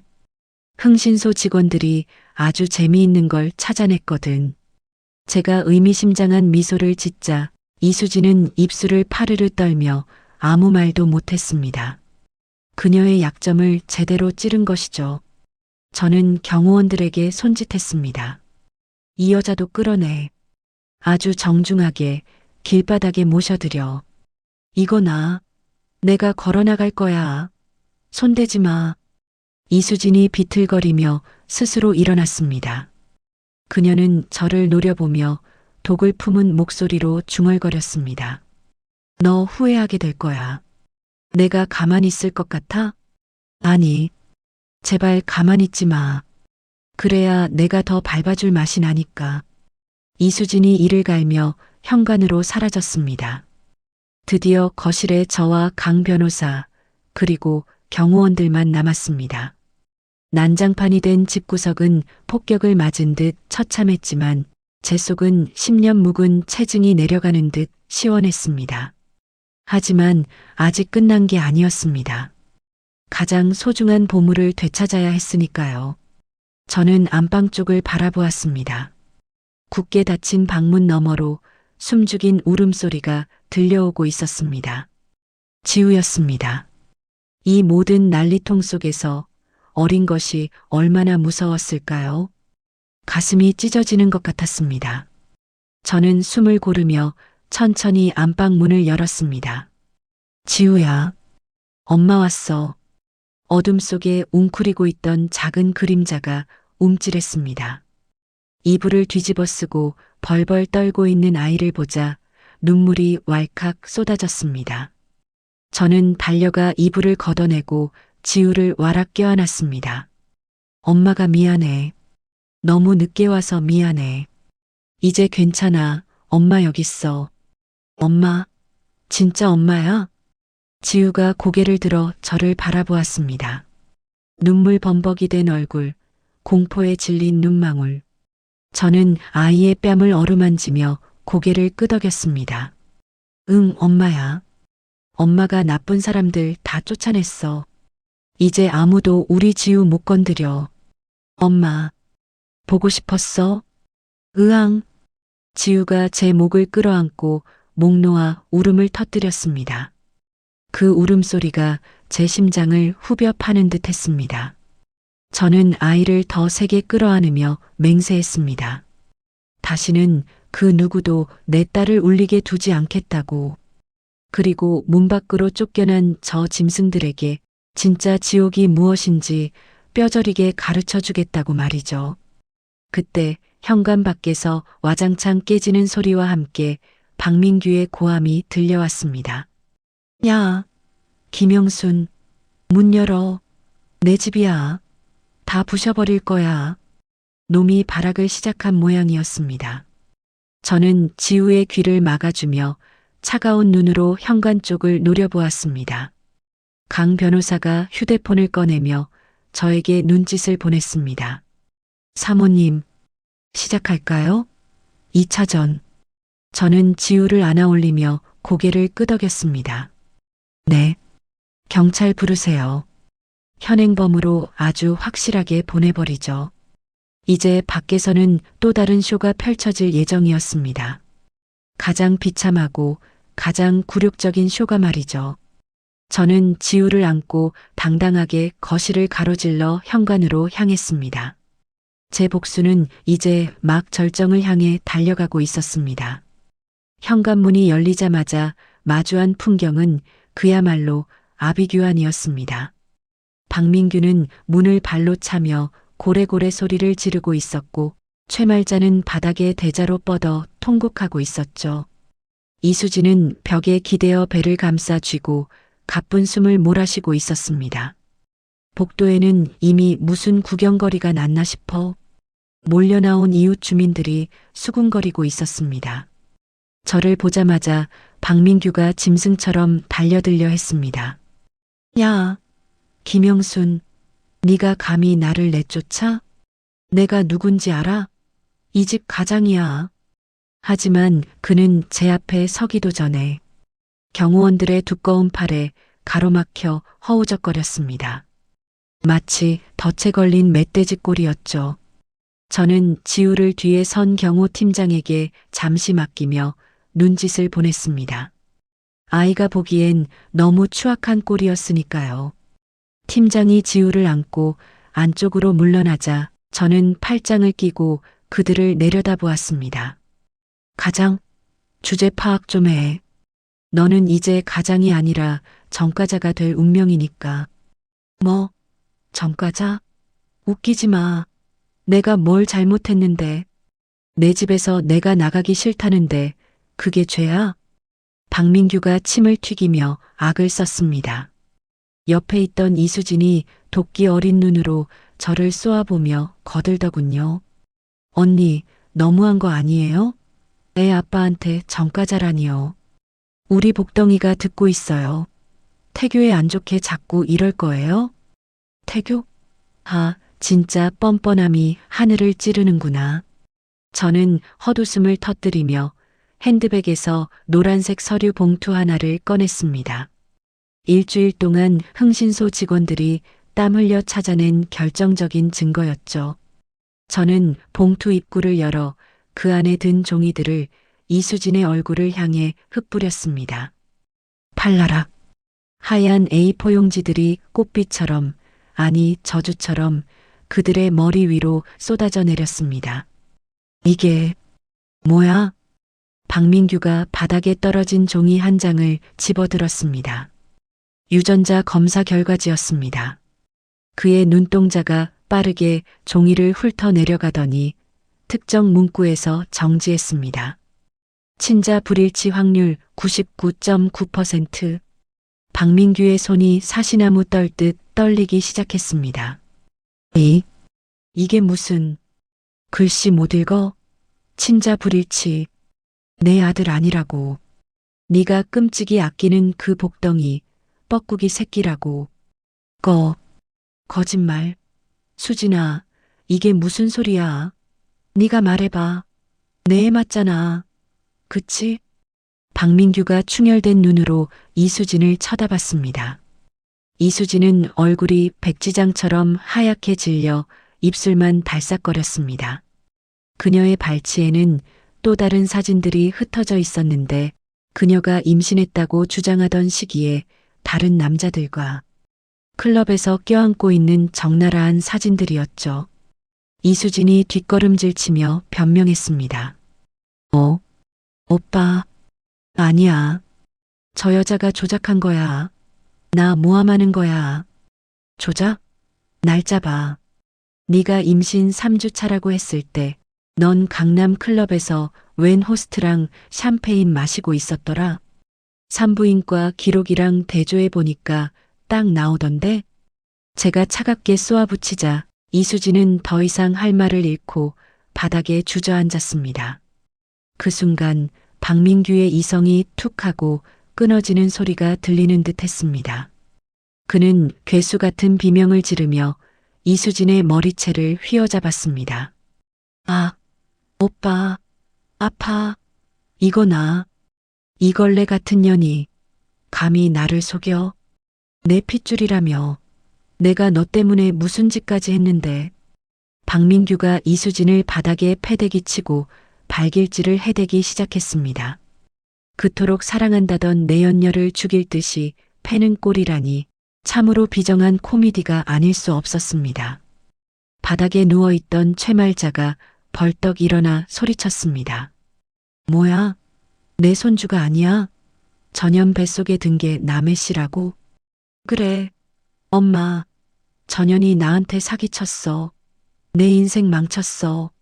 아이고. 내가 못 산다.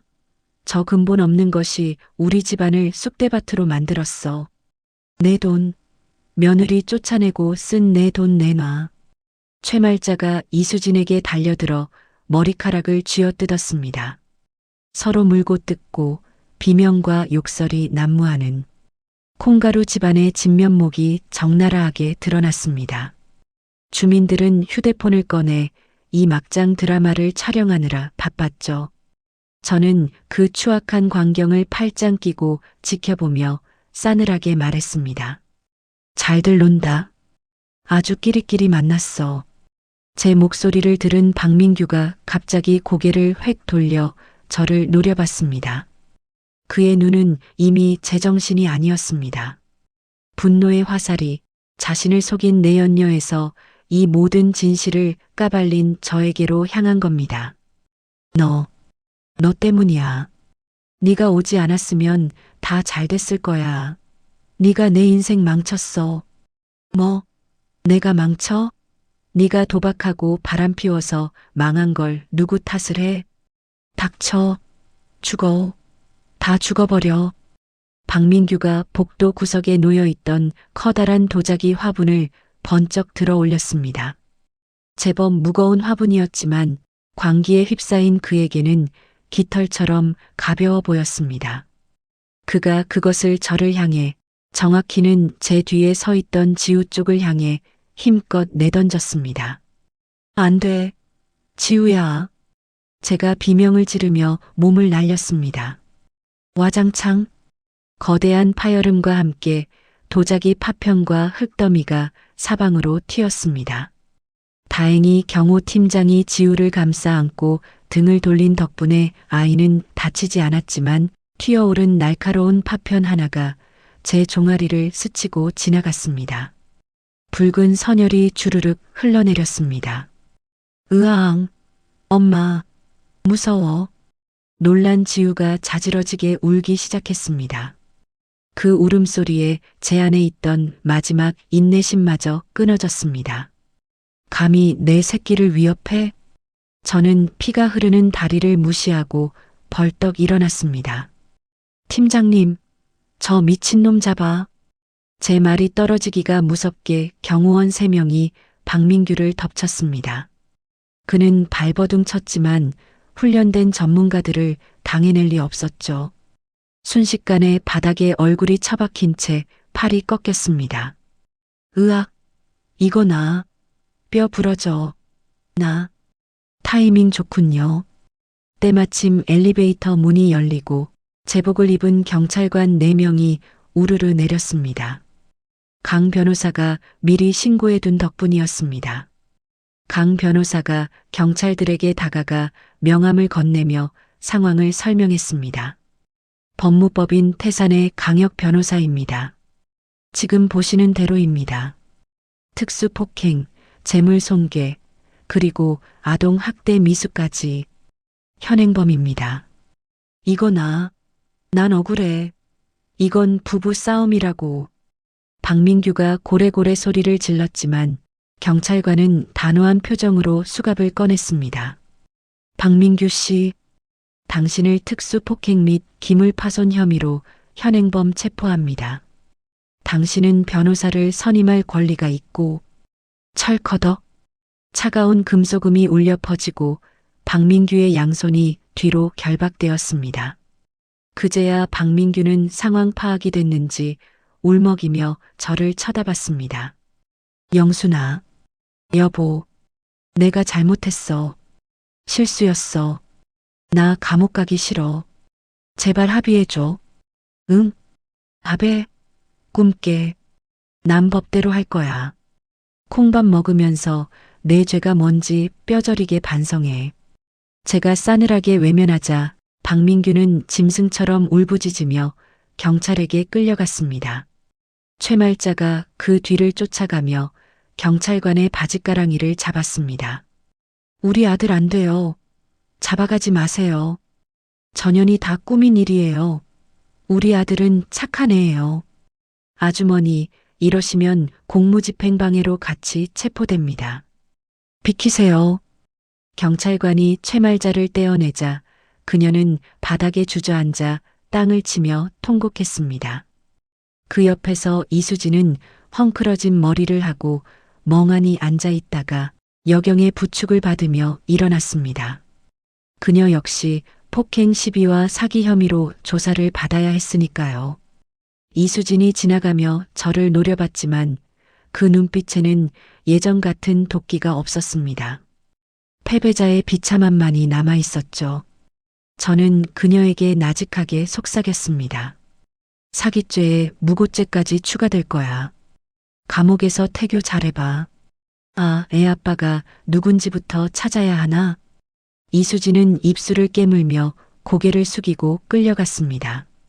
신우이 박민지는 구석에 숨어 벌벌 떨고 있다가 눈이 마주치자 화들짝 놀라며 빌었습니다.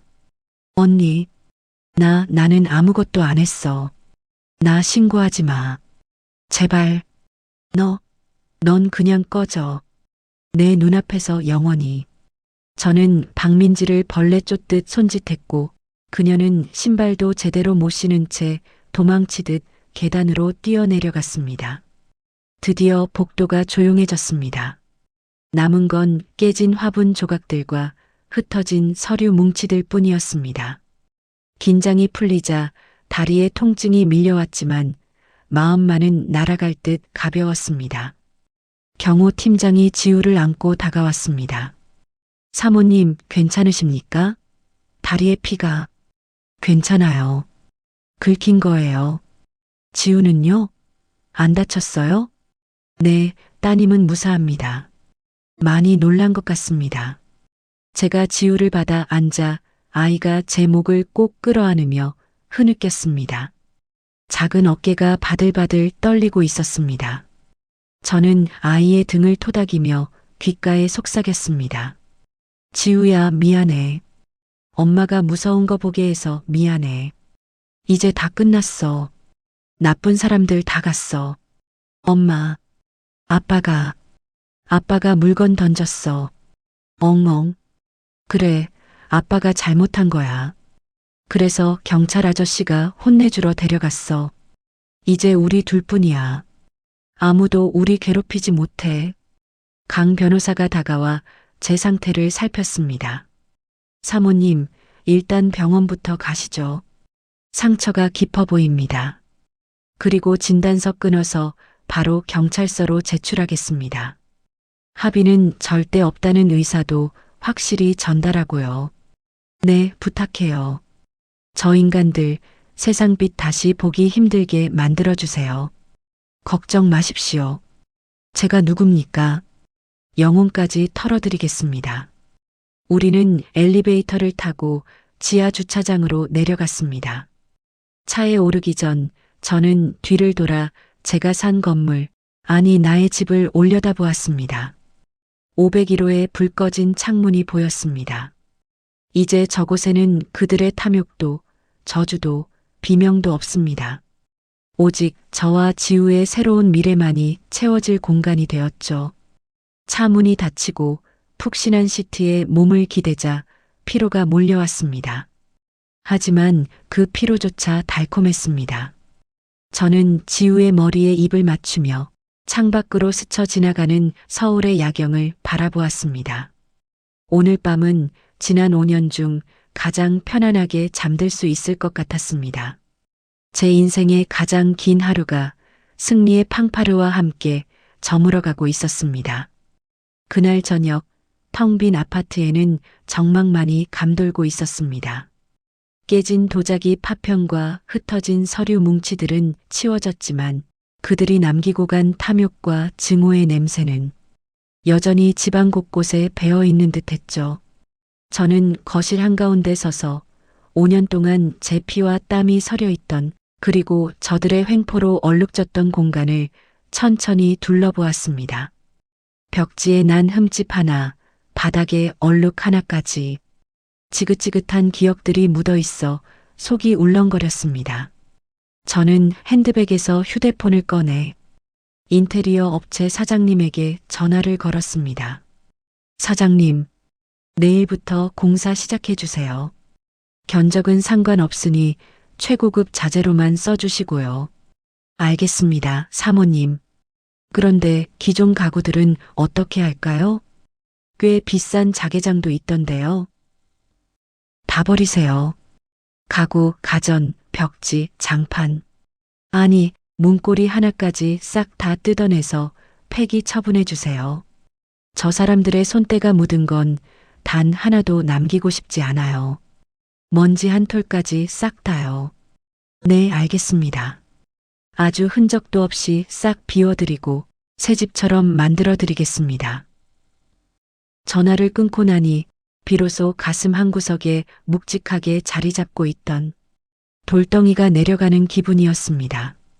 저는 지우의 손을 잡고 현관을 나섰습니다.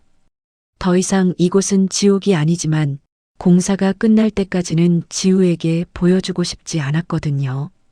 우리는 대기하고 있던 리무진을 타고 시내의 6성급 호텔 스위트룸으로 향했습니다. 호텔 방에 들어서자 지우가 눈을 휘둥그레 뜨며 감탄사를 연발했습니다. 우와, 엄마, 여기 진짜 우리 집이야?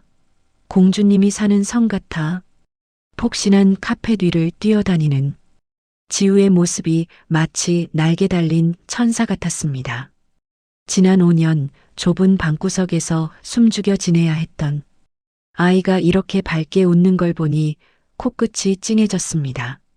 저는 지우를 안아 침대 위로 뒹굴며 간지럼을 태웠습니다. 까르르, 엄마 간지러워. 그만해. 우리 지우가 좋으면 엄마도 좋아. 이제 매일매일 이렇게 웃게 해줄게. 먹고 싶은 거, 갖고 싶은 거 다 말해. 엄마가 다 해줄 거야. 나 딸기 케이크. 엄청 큰 거.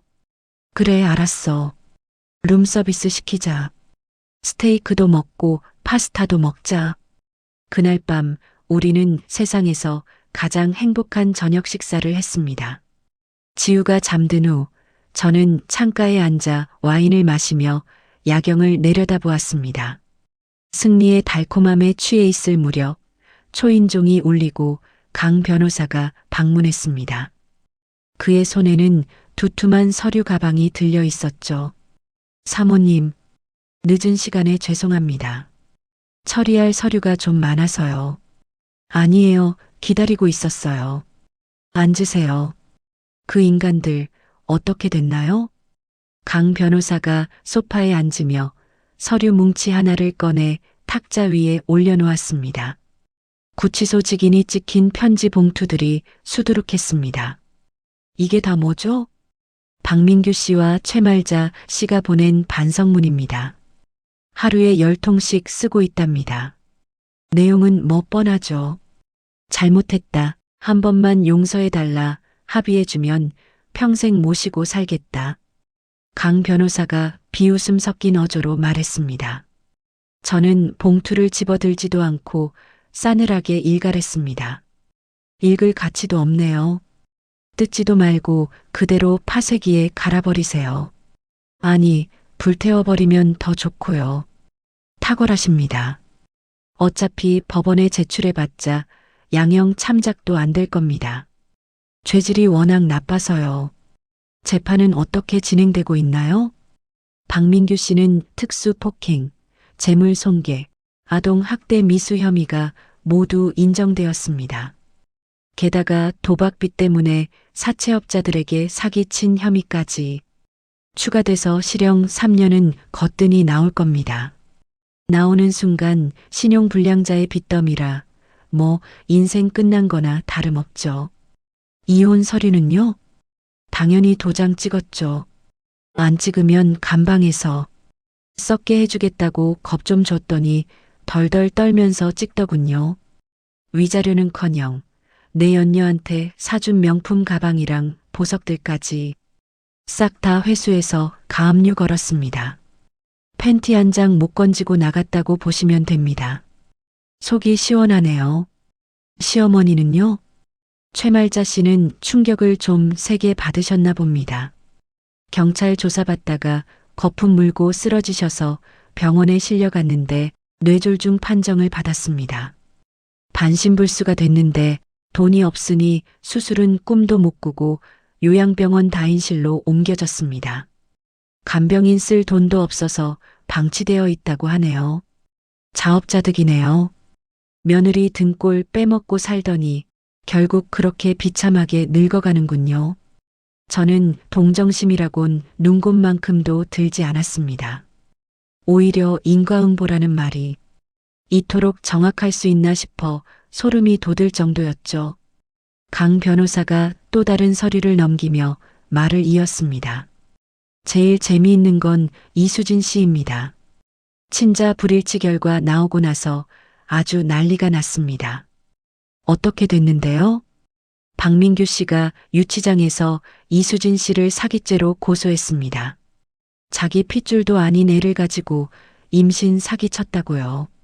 이수진 씨도 지지 않고 박민규 씨한테 맞아서 유산됐다며 폭행죄로 맞고소했고요. 서로 물고 뜯고 아주 진흙탕 싸움이 볼만합니다. 유산됐다고요? 네. 경찰서에서 조사받다가 하혈을 해서 병원으로 갔는데 아이가 잘못됐답니다. 근데 의사 소견으로는 스트레스도 있지만 원래 산모가 술, 담배를 너무 많이 해서 아이 상태가 안 좋았다고 하네요. 쯧쯧. 죄 없는 생명만 불쌍하게 됐네요. 그래서 그 여자는 구속됐나요? 네. 사기 혐의가 명백한 데다 과거에도 비슷한 수법으로 남자들 등쳐먹은 전가가 나와서 바로 구속영장 떨어졌습니다. 지금 구치소 독방에서 벽 보고 울고 있다는데 아무도 거들떠보지 않는답니다. 완벽하네요. 정말 수고 많으셨어요, 변호사님. 별 말씀을요. 저도 이렇게 통쾌한 사건은 오랜만이었습니다. 아, 그리고 신우이 박민지 씨 소식도 들으셨습니까? 그 빈대 같은 애요? 걔는 또 무슨 짓을 하고 다닌대요? 집안 망하고 오빠 감옥 가니까 며칠 버티다 명품 가방이랑 옷들 헐값에 팔아치우고 잠적했습니다. 들리는 소문으로는 강남 유흥업소에 빚지고 들어갔다는데 뭐 뻔한 수순 아니겠습니까? 콩가루 집안의 몰락. 그들은 마치 도미노처럼 무너져 내렸습니다. 제가 손가락 하나 까딱하지 않아도 그들 스스로 파놓은 함정에 빠져 허우적대고 있었던 겁니다. 저는 잔을 들어 강 변호사와 건배를 했습니다. 축배를 들어야겠네요. 악마들이 사라진 세상을 위하여. 다음 날 아침 저는 호텔 조식을 먹으며 신문을 펼쳤습니다. 사회면 일면에 대문짝만하게 기사가 실려 있었습니다. 임신한 내연녀 위에 조강지쳐 내쫓은 폐륜 가족의 말로. 익명으로 처리되었지만 누가 봐도 시댁 이야기였습니다. 인터넷 댓글창은 그야말로 불타오르고 있었습니다. 저런 인간들은 신상을 공개해야 한다. 천벌받았다. 조강지처님 힘내세요 등등. 여론 재판까지 완벽하게 끝난 셈이었죠. 저는 김 지점장에게 전화를 걸었습니다. 지점장님, 준비된 거 진행해 주세요. 네, 사모님. 싱글맘 자립 지원 재단 설립 말씀이시죠? 네. 엄마가 남겨주신 돈 중 100억 원을 출연할게요. 저처럼 돈 없고 힘 없어서 아이 뺏기고 쫓겨나는 엄마들이 다시는 없게 만들어주세요. 변호사 비용, 생활비, 취업 교육까지 전폭적으로 지원할 겁니다. 알겠습니다. 어머님께서도 하늘에서 보시면 정말 기뻐하실 겁니다. 사모님의 결단에 경의를 표합니다. 오후가 되자 저는 지우를 데리고 엄마의 산소로 향했습니다. 차 트렁크에는 엄마가 생전에 좋아하셨던 하얀 국화꽃과 최고급 양주, 그리고 따뜻한 밥 한 끼를 실었습니다. 공원묘지에 도착하자 따스한 햇살이 비석을 비추고 있었습니다. 저는 비석 앞에 음식을 차려놓고 술을 따르며 절을 올렸습니다.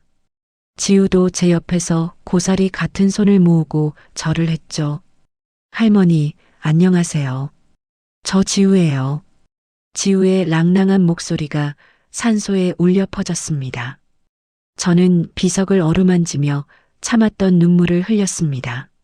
슬픔의 눈물이 아니라 벅찬 감동의 눈물이었습니다. 엄마, 나왔어. 나 이겼어, 엄마. 바람이 불어와 나뭇가지를 흔들었습니다. 마치 엄마가 제 어깨를 토닥여주는 것만 같았습니다. 저는 술잔을 비석에 뿌리며 속삭였습니다. 저 사람들 벌 다 받았어. 이제 엄마 딸 바보같이 안 살아. 지우랑 보란 듯이 떵떵거리며 행복하게 살 거야. 엄마가 준 이 선물 헛되이 쓰지 않고 세상에 베풀면서 살게. 고마워, 엄마. 진짜 너무 고마워. 엄마, 왜 울어? 할머니가 슬퍼해. 지우가 제 눈물을 닦아주며 걱정스런 표정으로 물었습니다. 저는 지우를 꼭 껴안으며 활짝 웃어 보였습니다. 아니야. 엄마가 너무 좋아서 그래. 할머니가 우리 지우 지켜주셔서 고맙다고 인사하는 거야. 정말? 그럼 나도 인사할래. 할머니 고맙습니다. 사랑해요. 지우가 허공을 향해 손을 흔들자 구름 사이로 햇살이 쏟아져 내려와 우리 모녀를 감싸 안았습니다. 마치 엄마가 하늘에서 그래, 내 새끼들 장하다 하고 웃으시는 것 같았습니다. 저는 자리에서 일어나 옷에 묻은 흙을 털어냈습니다. 이제 과거의 찌꺼기는 다 털어버렸습니다. 제 앞에는 오직 꽃길만이 펼쳐져 있었습니다. 산소를 내려오는 발걸음은 깃털처럼 가벼웠습니다. 지우가 제 손을 잡고 노래를 흥얼거렸습니다. 엄마, 우리 이제 어디 가? 응, 우리 새집 구경 갈까? 공사 다 끝났대. 와, 신난다. 내 방도 있어? 그럼. 세상에서 제일 예쁜 공주님 방 만들어 놨지. 우리는 서로를 마주보며 환하게 웃었습니다. 그 웃음 속에 지난 5년의 고통은 녹아내리고 찬란한 희망만이 가득 차올랐습니다. 차가 대기하고 있는 주차장으로 향하는 길, 제 등 뒤로 따뜻한 바람이 불어와 등을 밀어주는 듯 했습니다. 이제 진짜 제 인생의 이막이 시작된 것입니다. 두려울 것은 아무것도 없었습니다. 제 곁에는 지우가 있고 가슴 속에는 엄마의 사랑이 영원히 함께할 테니까요. 저는 지우의 손을 더 꽉 잡으며 힘차게 앞으로 나아갔습니다. 1년 후 카메라 플래시가 소나기처럼 쏟아지는 단상 위에 제가 서 있었습니다. 수백 명의 내빈들이 보내는 뜨거운 박수갈채 소리가 웅장한 홀을 가득 채웠죠. 저는 떨리는 가슴을 진정시키며 마이크 앞에 섰습니다. 오늘 저는 엄마가 물려주신 땅 위에 세워진 박정자 희망재단의 이사장으로서 취임사를 낭독하고 있었습니다. 저희 재단은 홀로 아이를 키우며 눈물 흘리는 이 땅의 모든 어머니들을 위해 존재합니다. 제 어머니가 평생을 바쳐 지켜낸 이 유산이 이제는 절망에 빠진 이들에게 희망의 등불이 되기를 간절히 소망합니다. 제 목소리가 스피커를 타고 홀 전체에 울려 퍼졌습니다. 과거 남편의 눈치를 보며 생활비 10,000원에 벌벌 떨던 김영수는 이제 없었습니다. 제 앞에는 당당한 여성 리더로서의 새로운 인생만이 펼쳐져 있었으니까요. 연설을 마치고 고개를 들어 객석 맨 앞줄을 바라보았습니다. 하얀 드레스를 입은 지우가 고사리 같은 손으로 엄지를 치켜 세우며 저에게 환하게 웃어 보였습니다. 그 모습을 보니 코끝이 찡해지며 가슴 벅찬 감동이 밀려왔습니다. 지우의 저 웃음을 지키기 위해 저는 지난 1년 동안 정말 치열하게 싸워왔거든요. 행사가 끝나고 로비로 걸어 나오는 길, 김석훈 지점장님이 제 곁을 보자하며 흐뭇한 미소를 지으셨습니다. 이사장님, 오늘 연설 정말 감동적이었습니다. 하늘에 계신 어머님께서도 춤을 추고 계실 겁니다. 감사합니다, 이사님. 다 이사님이 도와주신 덕분이에요. 아닙니다. 이사장님이 강단 있게 잘 헤쳐오신 덕분이죠. 아, 참. 차량은 정문 쪽에 대기시켜 두었습니다. 우리는 담소를 나누며 반짝이는 대리석 바닥이 깔린 로비를 가로질러 걸어갔습니다. 그런데 화려한 로비 한 구석에서 옥의 티처럼 허름한 유니폼을 입은 청소부 한 명이 쭈그리고 앉아 바닥을 닦고 있더군요. 그녀는 절뚝거리는 다리로 힘겹게 대걸레질을 하고 있었습니다. 사람들이 지나갈 때마다 행여나 옷에 더러운 물이 튀길까봐 잔뜩 몸을 움츠리는 모습이 왠지 모르게 처량해 보였죠. 제가 그 옆을 지나치려던 찰나 청소부가 고개를 들어 저와 눈이 마주쳤습니다. 순간 그녀의 동공이 지진이라도 난 듯 심하게 흔들렸습니다. 깊게 패인 주름과 초점 없는 눈동자, 그리고 헝클어진 백발. 많이 늙고 추레해졌지만 저는 단번에 그녀를 알아볼 수 있었습니다. 바로 전 시어머니 최말자였습니다. 최말자가 대걸레를 놓치며 입을 딱 벌렸습니다. 그녀는 믿을 수 없다는 듯 눈을 비비고 저를 다시 쳐다보더군요. 화려한 정장을 입고 수행원들을 거느린 저와 남의 건물 로비에서 바닥을 닦고 있는 자신. 그 극명한 대비에 그녀의 얼굴이 수치심으로 붉게 달아올랐습니다. 그녀는 뇌졸중 후유증으로 한쪽 입꼬리가 축 늘어진 채 떨리는 목소리로 저를 불렀습니다. 아가, 너 영순이냐? 진짜 영순이 맞냐? 그녀가 비틀거리며 제 쪽으로 다가오려 했습니다. 더러운 고무장갑을 낀 손을 제 명품 옷자락으로 뻗으면서 말이죠. 옆에 있던 경호원이 즉시 그녀를 제지하려 했지만 제가 손을 들어 막았습니다. 저는 선글라스를 살짝 내리고 싸늘한 눈빛으로 그녀를 내려다보았습니다. 마치 모르는 사람, 아니 길가에 굴러다니는 돌멩이를 보듯이 말이에요. 사람 잘못 보셨습니다. 무슨 소리냐? 나다 나. 내 시어머니. 아이고, 이게 무슨 운명의 장난이냐? 내가 여기서 일하는 줄은 꿈에도 몰랐다. 영순아, 나 좀 살려다오. 나 여기서 쫓겨나면 굶어 죽는다. 최말자가 바닥에 털썩 주저앉아 제 다리를 잡으려 했습니다. 그녀의 비굴한 태도는 1년 전이나 지금이나 변한 게 없더군요. 여전히 자신의 안위밖에는 모르는 이기적인 인간. 저는 한 발짝 뒤로 물러서며 차갑게 일갈했습니다. 아주머니, 여기 로비 바닥에 얼룩진 거 안 보이세요? 일 똑바로 하세요. 저희 건물은 청결이 생명입니다. 뭐라? 아, 아주머니? 한 번만 더 손님들 가는 길 막으면 하청업체에 연락해서 바로 교체하겠습니다. 아시겠어요?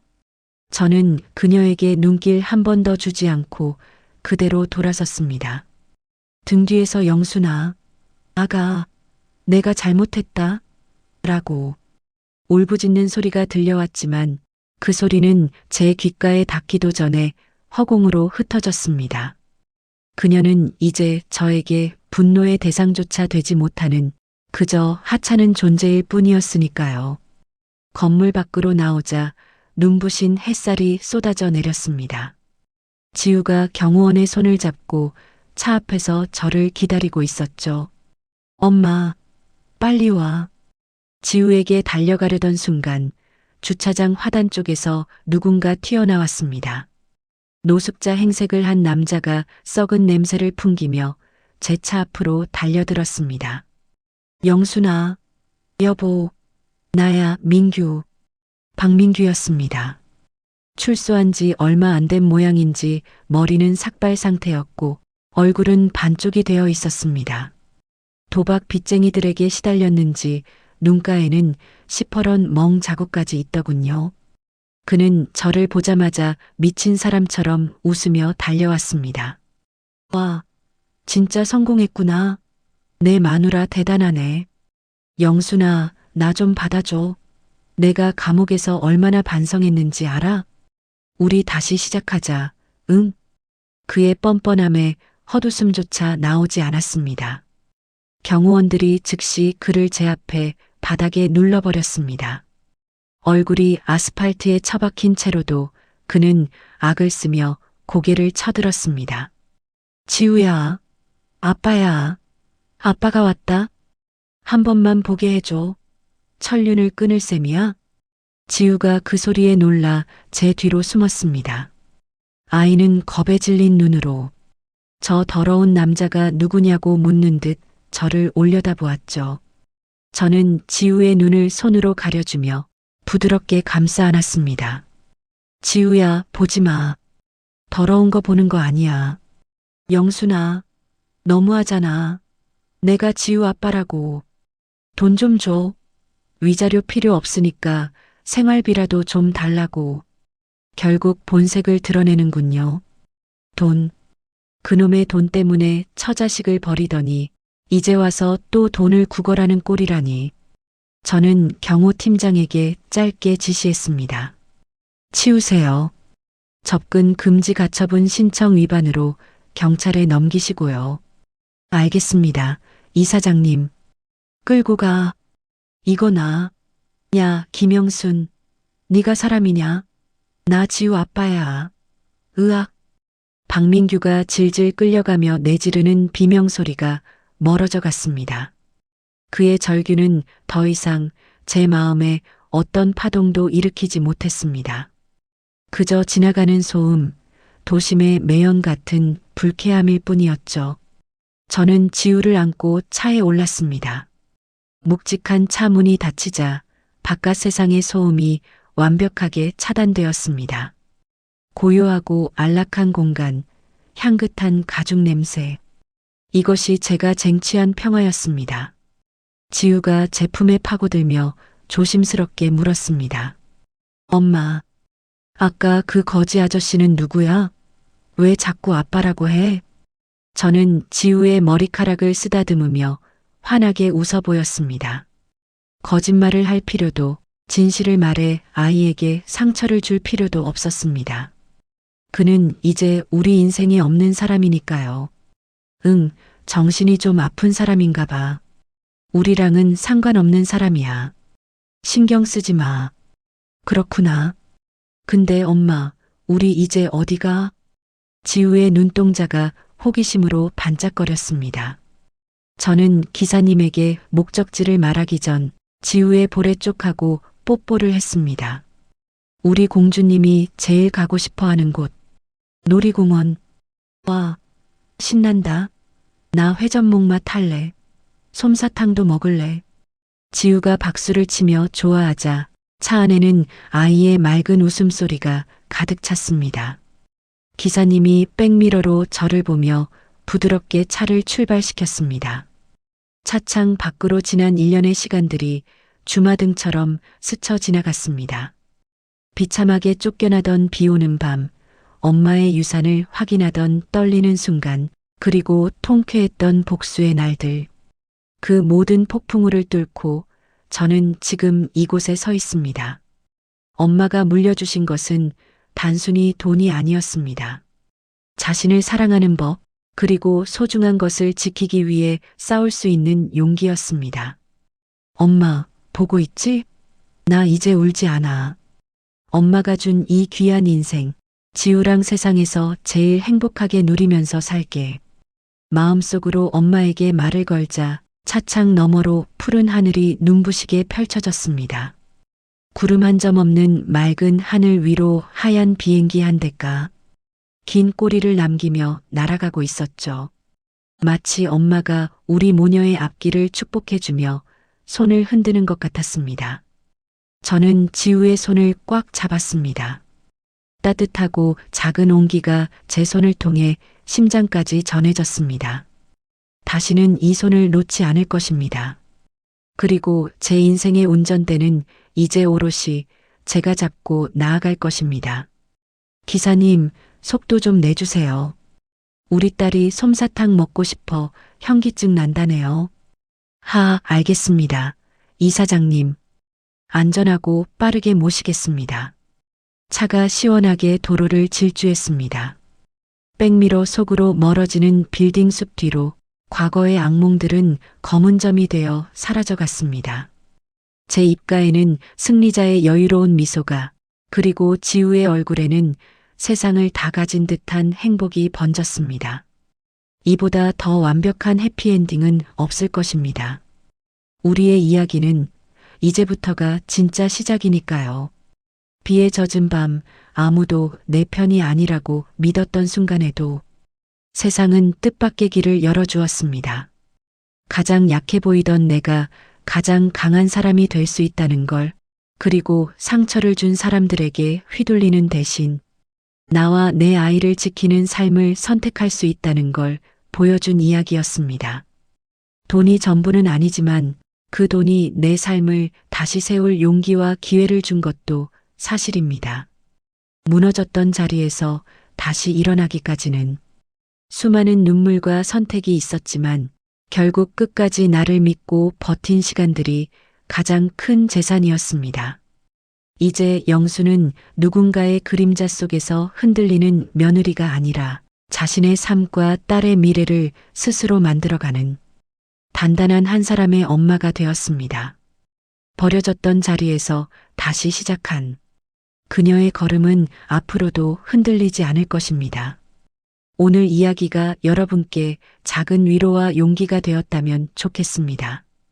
이야기를 끝까지 들어주신 분이 계시다면 구독, 좋아요와 함께 잘 들었다고 댓글 하나만 남겨주세요. 감사합니다.